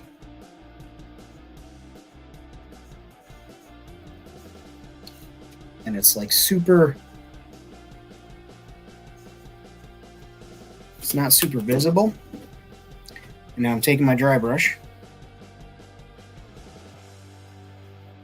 and just doing a little bit of blending. And it just darkened up the detail on that mouth so you can see it. Makes it pop a little bit more. We'll do the same on the other side.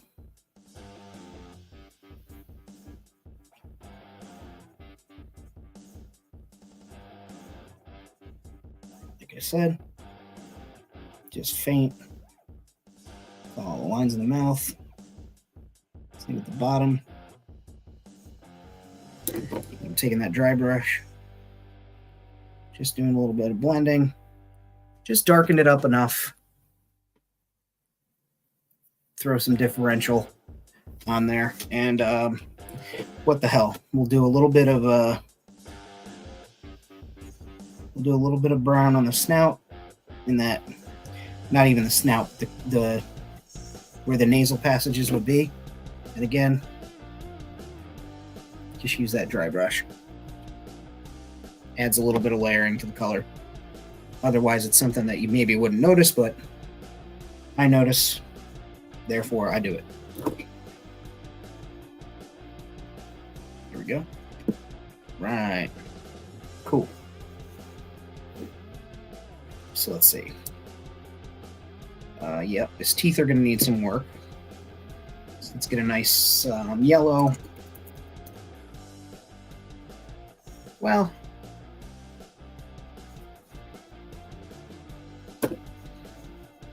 teeth will be let. Well, this is where I go back and forth with myself. Yes, there we go. I know what I'll do. Wait, marker. We'll do the teeth, and then we'll do a wash when the teeth are dry. So, I've got his mouth popped open here. I did not mask his teethies when I did the painting. Spray painting. And obviously his teeth aren't going to be perfect white because, you know, animals don't brush their teeth in the wild. And predators tend to have some pretty fucking gnarly teeth.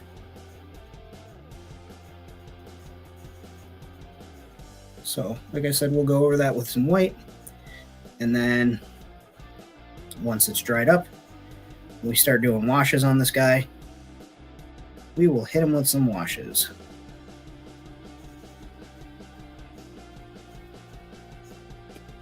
How long do these markers last for me? Honestly, it just depends on how frequently I use them. And where you buy them from. Don't buy them from Walmart. I know people that buy epoxy Walmart markers from Walmart and the oil paint markers from Walmart, and they fucking dry up fast. They dried up fast on me before too. 0 out of 10 don't recommend. But as long as you take care of them, store them right, and treat it just like a consumable. It's got paint in it, you know what I mean? It is something that will eventually run out. Bless you, Snowflake. I hear ya. And just get in there and get them teeth. Okay, so we got the mouth. And then when we got the mouth open, let me let her out. Watch out, Rosie. Watch out, Mama Rosie. There you go, Snowflake. Love you. There you go, ma'am. Good play.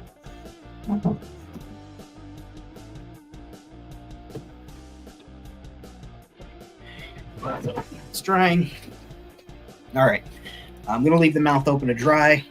I've got the black here. Like I said, I just want to come along where I want a little bit over and touch up those mistakes.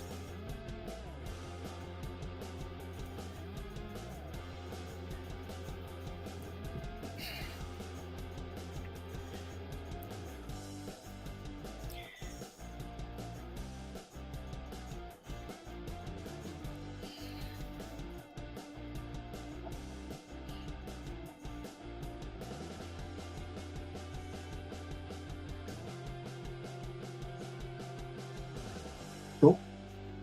Yeah, I didn't do too bad on this side.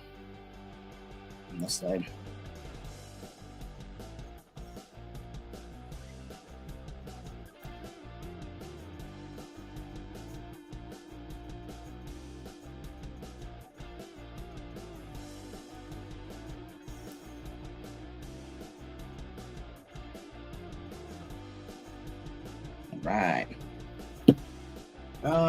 Let's get some white in the eyes too while we're here on the front.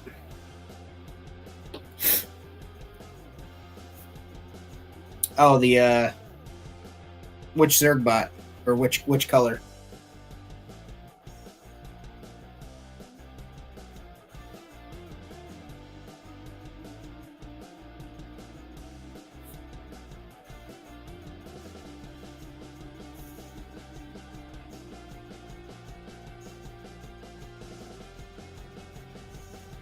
Some white in the eye.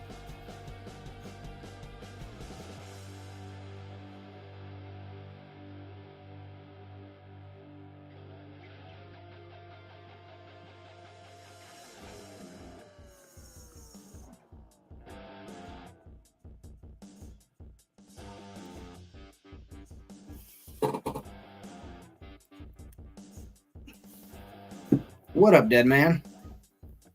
Oh, okay. Pirates is police. Yeah, his police are about. That was pretty inspired, and I like the use of the cop car stickers on the backs of the feet.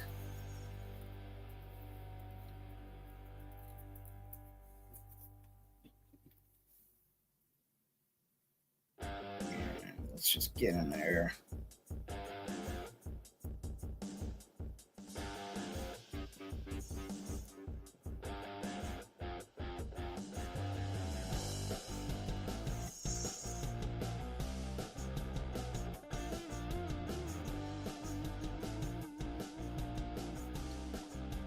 Yeah, these markers do make my life a little bit easier.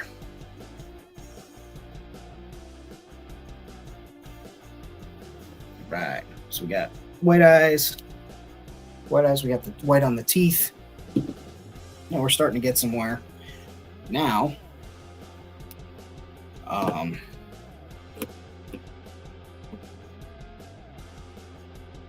yeah, I think I want to work on the the feet a little bit. I feel like the feet need something a little more. So we're going to take that saddle brown that we used earlier.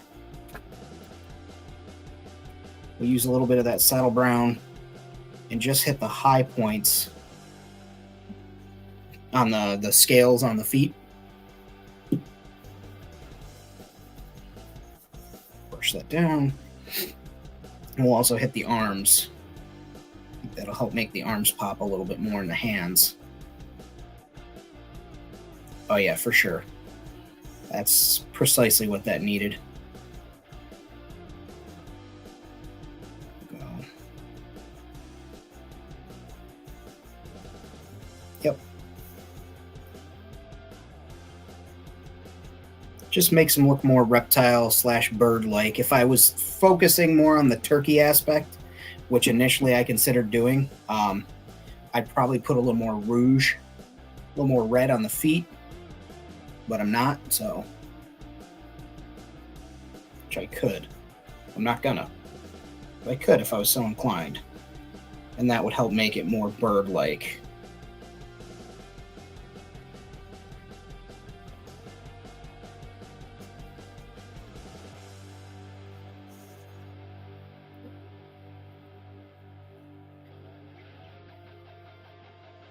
Okay. So we're starting to get some places here. Thank you, thank you. And actually, let's do this. I see a couple of spots where I could probably blend it a little better. So I'll do that.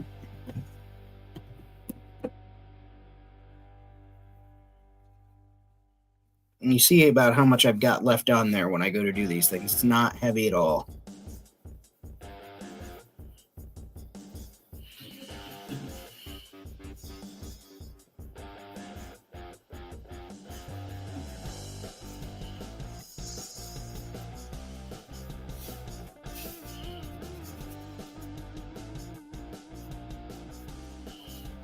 It just helps bring the colors together.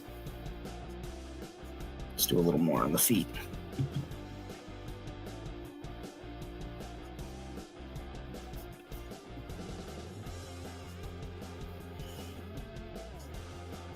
Some on the legs too.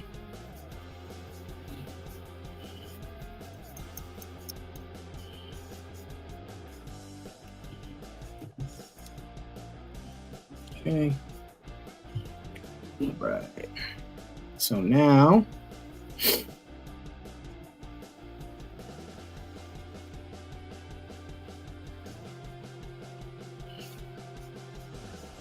you'll see I'm hitting this white a little bit with this brown. It's just helping mute it a little bit, just a little bit. But it's still, you can still see it. It just brings the color down a little bit into a natural, more of a natural white. Is that Bob Ross says? Titanium white. Okay. So now we're starting to look like something. Let's get some paint on those claws. Do I have any bone? I don't think I have bone. Let's see over here. We got linen. We got titanium white. We got quicker white. We got matte acrylic, whatever color this is, antique white. Yeah, let's use a little antique white. Looking great, family. Dino 2. Hey. Hey now. Let's mix that white with the brown there. And actually, we'll use a brush this time. Not a dry brush. Yeah, once we hit that with a wash afterwards. Okay. So we're gonna go. Just trying to do my best so you guys can see.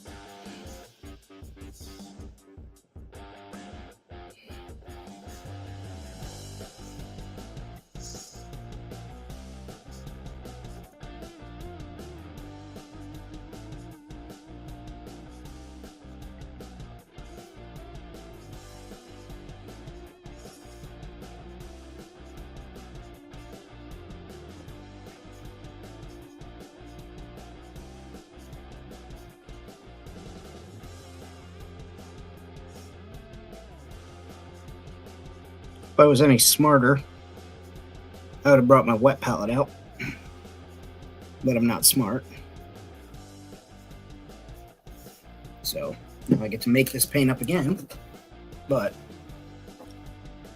a little bit smarter this time.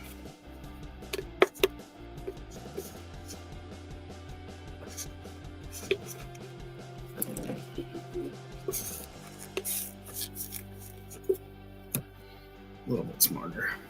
That was saddle brown.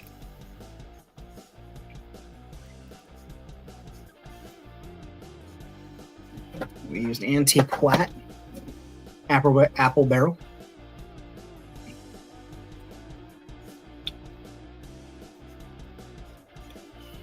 Splooge of that in there. And just like before,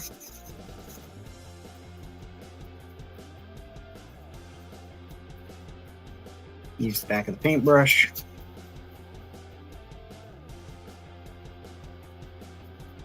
That's a good enough color match for me.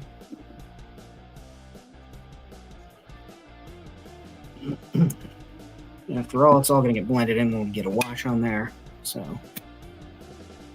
on there. Loaded that brush up. Let's get down in there.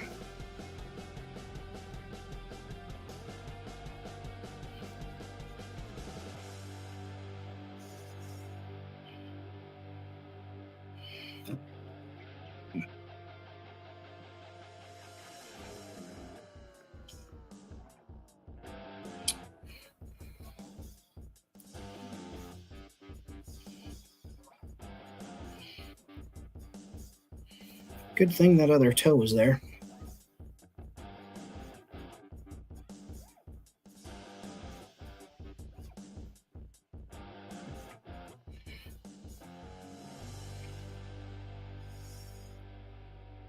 Okay.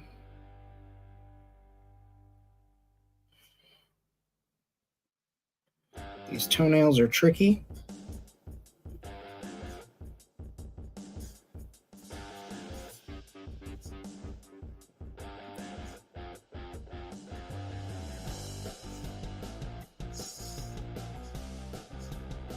And in case anybody was wondering what the original color was of this raptor, there you go.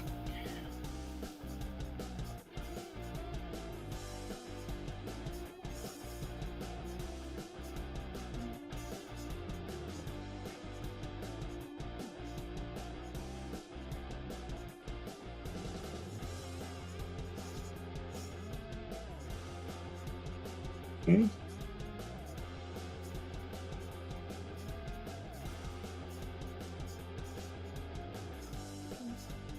Getting some paint on these toenails. Keep moving this close to my face so I can see what I'm doing. I apologize. I keep forgetting that some days I forget that I'm on camera.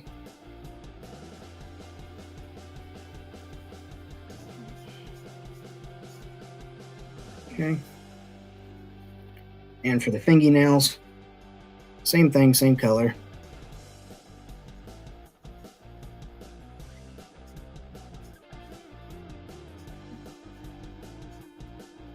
And I did a little trick that I'll show you guys in a minute. When it comes to the fingernails for these dinos. Yeah, I'm going to switch to a better, finer tip brush to do this because I'm tired of making easy to avoid mistakes, right? So I am putting this on a little thick on these guys, on their nails. That is okay. That is intentional. If I wanted to, if I really wanted to, I could thin this out to a super runny, almost like 2% milk consistency of this paint, closer to airbrush paint. And then just put on several layers. But actually, because this paint is going to get a coating over top of it, I'm just being I'm not being too precious with how much I slather on here, because we want these really protected, because that's the part that contacts the table and contacts when you're playing with it and all that stuff. So we want to make sure we do a nice thick coat on there. And if you feel the need to, or you do have thinner paint and you decide to paint like this, you know, just give it a couple of minutes in between coats, put a little more on, come back in a bit, a little bit more on there, come back in a bit.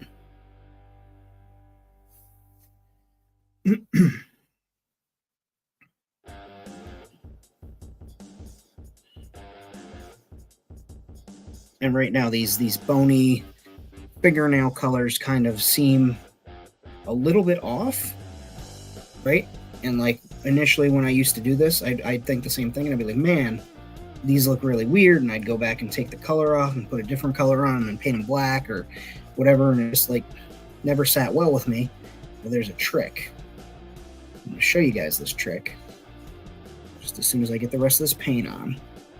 And since I've learned this trick, it's been extremely helpful when I paint bones and stuff on toys, or I paint claws, or whatever, horns, teeth, tooth horns.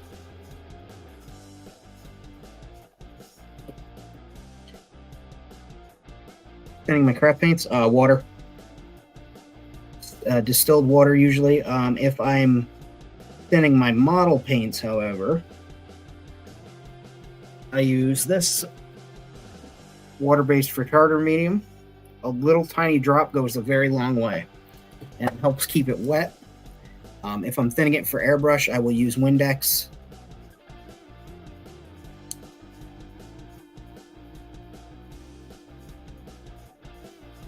Windex and a drop of dish soap.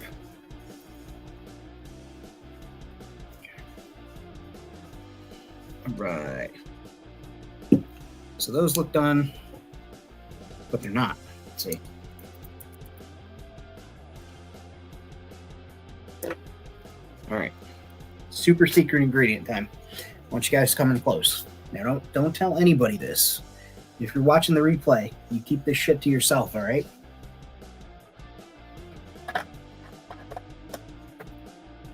Get yourself some Liquitex ink with burnt sienna. A little bit of this on a brush, and just brush it over the top of those nails when they're dry. And it stains them up lovely, makes it look realistic and gross. And it's a great little secret, great little trick. And then to protect the toes and fingernails, this is just between me and you guys. All right? Private conversation here. Super glue. Get a throwaway brush, nasty throwaway brush. Throwaway brush. I repeat that. Get something to throw it away. Put the super glue in the bottom of a soda can and just brush it over those nails. And when they dry, they're protected and they won't scuff up on the play surface. All right. So you keep that between us, though. Don't go out there giving away all the secrets. I've been told, or I've heard that I'm a gatekeeper when it comes to this community. So I don't want to get a reputation for giving things away here. All right. So any secrets I give you guys, you keep that shit to yourself.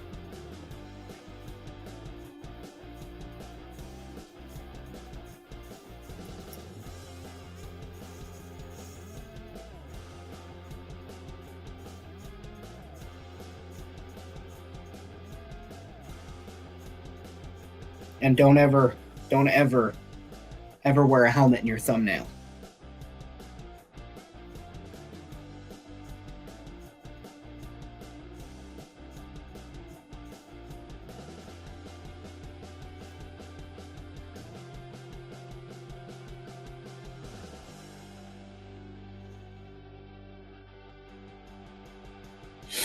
Okay.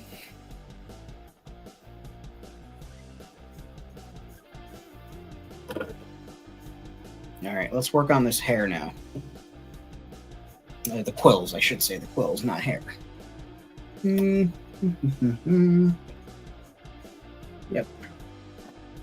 Do a little dry brushing.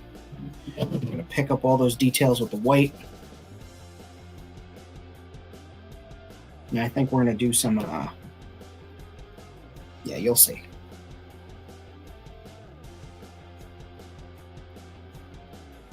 Go. That's all I need. World with a helmet on.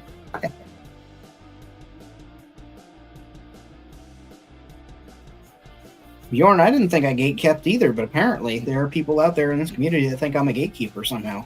So there's that.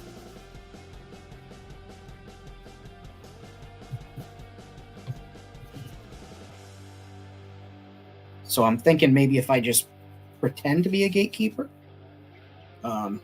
then maybe it'll happen, and people will come to my videos and be like, "Hey, I want to know all these secrets that Famine's keeping from us." Then they'll stumble across my secrets and they're like, "Maybe this guy wasn't a gatekeeper." I don't have a gate to keep. Such is life, my friend. Such is life. Okay. All right, here we go.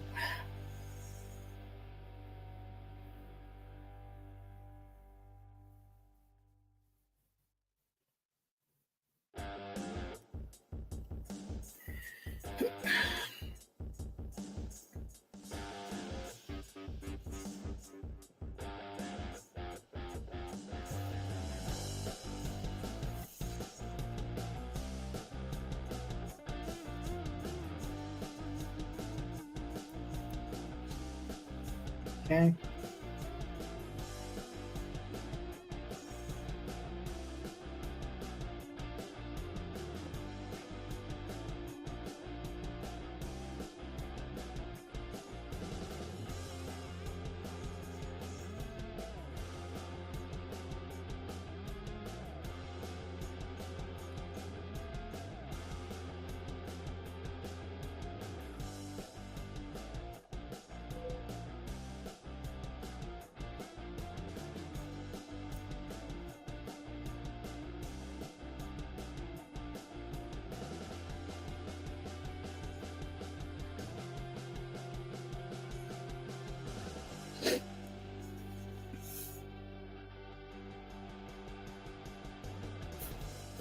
Okay.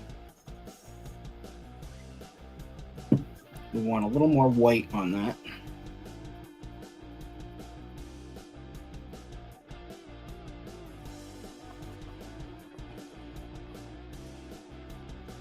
Get so much of that brown out of there.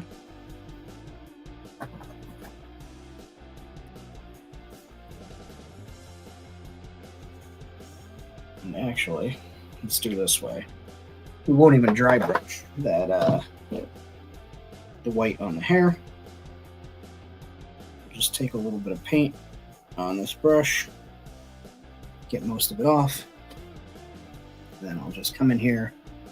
I'll go right at the base, get those white details on there.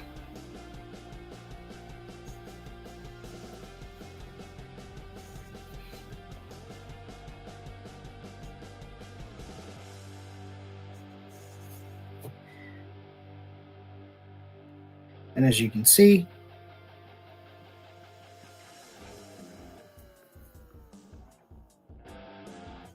I'm really making sure that I get those quills down at the base because I want this to pop.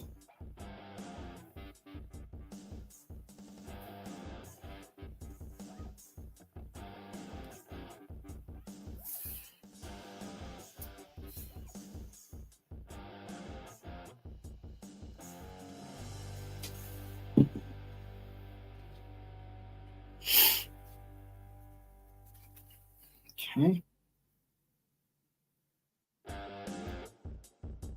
All right, so let's take care of, I guess, the mouth. Let's go with a peachy flesh for the tongue.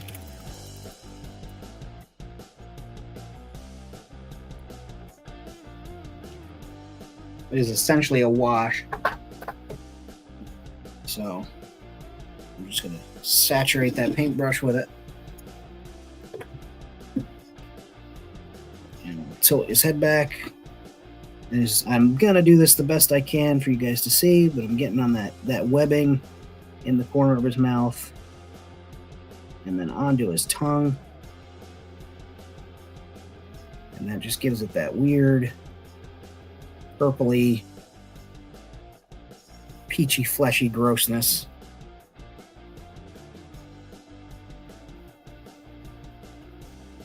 On the tongue. Color. That webbing right there in his cheeks again. That in there. And then one last. Go to the roof of his mouth. Just give it a little bit.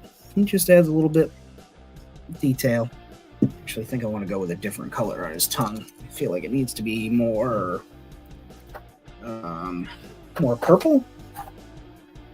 So let's see. We got brownish decay here. I've never used brownish decay. Let's see. Oh, that's gross looking.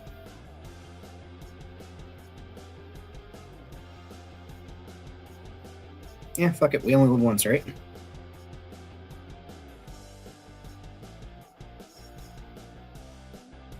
Oh, that's sick.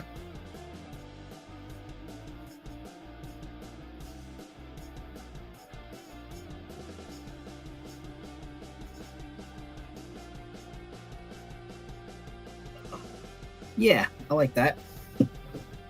Okay. So just a little bit of that in there. Like I said, I wanted to get that on there and give that tongue a different bit of color. And a little bit got between with the teeth, in between the teeth, which makes it look even more gross. And then let's, again, using this paper towel, I will get my money's worth out of this goddamn paper towel. You wait and see. Okay. Hey, Red, thanks for subscribing. I just got the notification. I appreciate that. Thank you for subscribing to Patreon. So big shout out to Red Foo. Again, I am very thankful for every single person that signs up. Thank you again. So, like I said, this is my little top secret, super secret ingredient that I use on bones and feet, nails, things like that. And here's how I shake it. I literally use the eyedropper, and I just like blow bubbles like I'm a kid. But yes, take that there. You do not need a lot. In fact, I'm actually going to wet my brush first before I put that on there. I get it on the brush, I wipe it off the edges, and then Axiom, what's going on? Thank you for joining us tonight. And then I just go over these nails, and it gives it that more natural looking gradient. And I'll go underneath from the bottom, and it's okay to go right up against the flesh that's there, where the nails poke out of the toe. I can't think of that part of the body. You'd think I would know some dinosaur anatomy, but I don't. And hey, I appreciate you signing up, my friend. Again, that's huge. And also, if anybody wants to sign up for the free tier, that's also available. Although I do appreciate the paid tiers. It makes it a lot easier for me to do these videos and restock supplies and stuff at a faster rate than if I were doing this just for me. But I like sharing this stuff with you and teaching you guys how I do things. I like teaching. I like instructing. I like giving people ideas and showing them how to do stuff the old famine way. So thank you again. I appreciate it, my friend. How many drops of this? I just do 2 drops in whatever I'm painting with. You could probably get away with 1 drop if we're being honest. But I just do bloop, bloop, 2 drops. And you actually have to make that noise, the bloop, bloop. Okay. And then once this ink is dried, that's when I'll do the super glue. And with the brush strokes from that thicker paint, because again, I told you guys I layered that on there, it does almost give that a bone-like appearance up in person. Or like, I guess nails are made out of creatine, nail stuff. And yeah. Gives it that, like, little bits of striation. And we're doing the fingernails too. We do manicures and pedicures here at Famine Studios when it comes to our velociraptors. I was thinking about doing French tips for this one, but just didn't seem right. Especially you want to go with a more natural look for the spring. French tips are more of a winter flavor.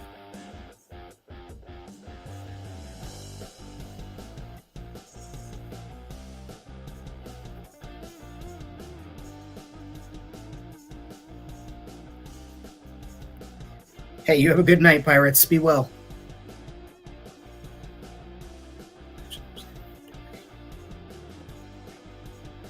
Hey, I appreciate it. I'm actually going to be doing school again this year. Online school myself, Stan Winston Studios. And then also, I found a couple of master classes that I want to take for character design. And I'm very excited about both of those. You'll see at the very end when everything gets the everything's gonna get a wash on at the very end of this. Likely won't do it tonight, just because I want to give a good 24-hour time. I want to give it a good 24-hour cure time over everything before I seal it, and then I'll do a wash over it. But this is how it's looking now. Yeah, that's about 90% done. What do I want to do for the hair? I think I want to do black. Black is not a naturally occurring color. However, dark blue black. How do I use these words in this order? Dark blue black is naturally occurring, and it's a fucking toy, fictitious, living dinosaur in outer space. So we do what I want. Hey, learning from peeps on the internet. That's the thing.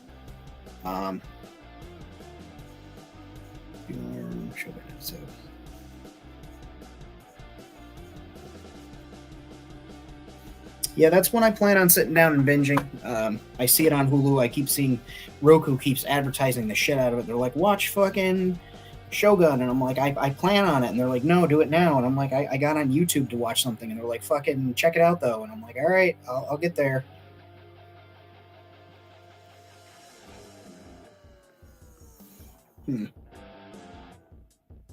I don't love that.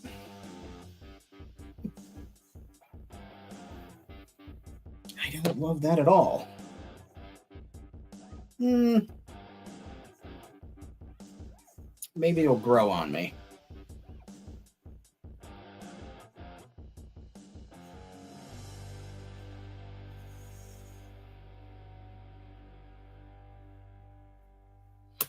But here's where we're going to leave him off tonight. I think we did a fantastic job. Not bad from taking him from a that color piece of plastic primed 4 years ago, black, and left on a shelf to this point.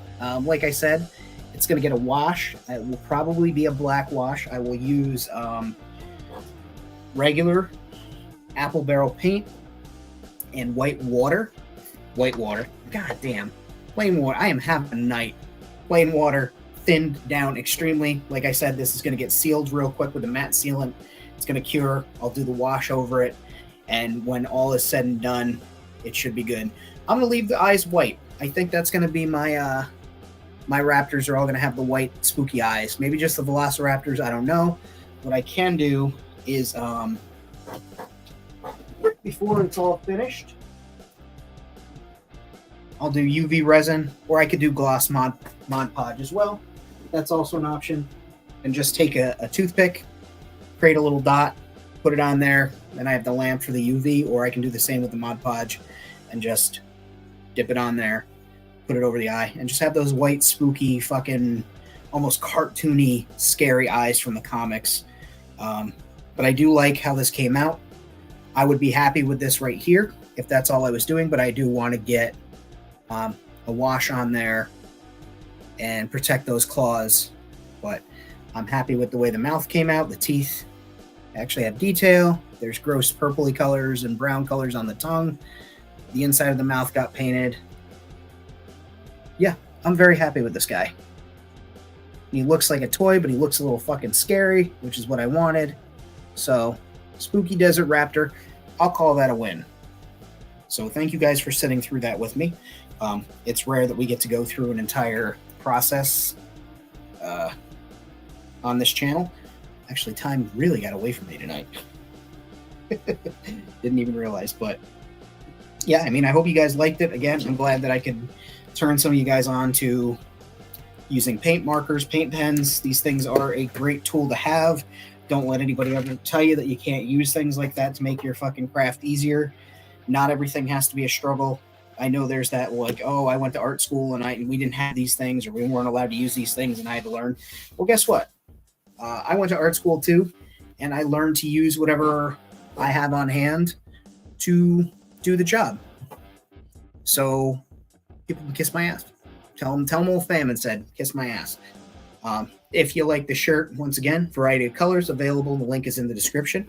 You guys want to pick one up? Like I said, I don't make a big fortune off of them, but they do help out the channel with the sales.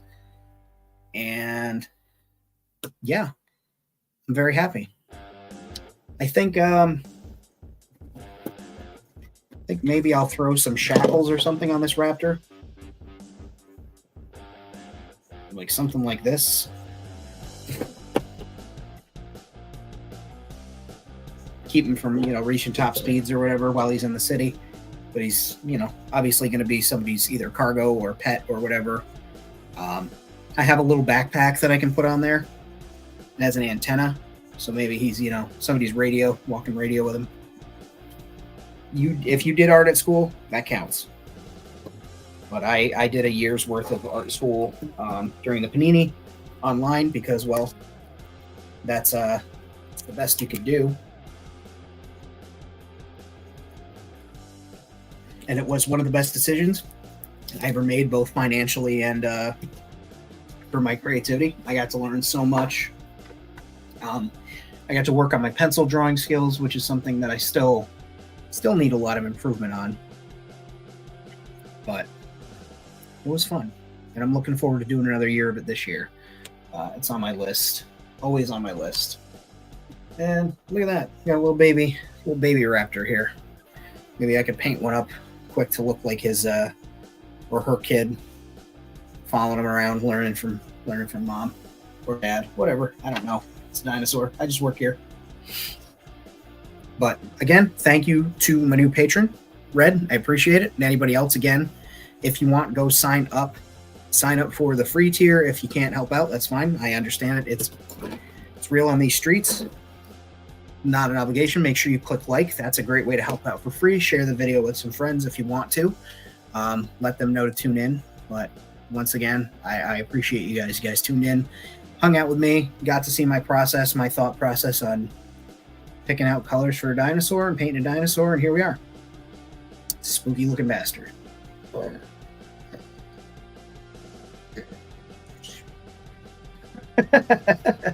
I am a child. I'm easily amused. And remember, dumpster babies. That's right, trash babies. But thank you so much. Thank you for popping back in. As always, guys, be well. Too sweet me. Enjoy your week. I will be on Toy Domination Thursday night. And we're doing the after show for his patrons. So be sure to check that out. Friday night, World Bakers Consortium, 8 p.m. Eastern. We are back. There is no cryptid show this Friday. Like I said, I'm trying to keep those stretched out. There's so many categories that we can go over in different cryptids. It gives me time to do research and kind of fine-tune the show to get where we're at. But I appreciate everybody here for coming. Thank you guys so much. Thanks for popping in. Thanks for hanging out with me. If you're new to the channel and you watched all the way through, much love. Appreciate you. Be sure to subscribe for more stuff like this if you think it's worth it, and also hit that bell notification. I appreciate you. Too sweet, guys.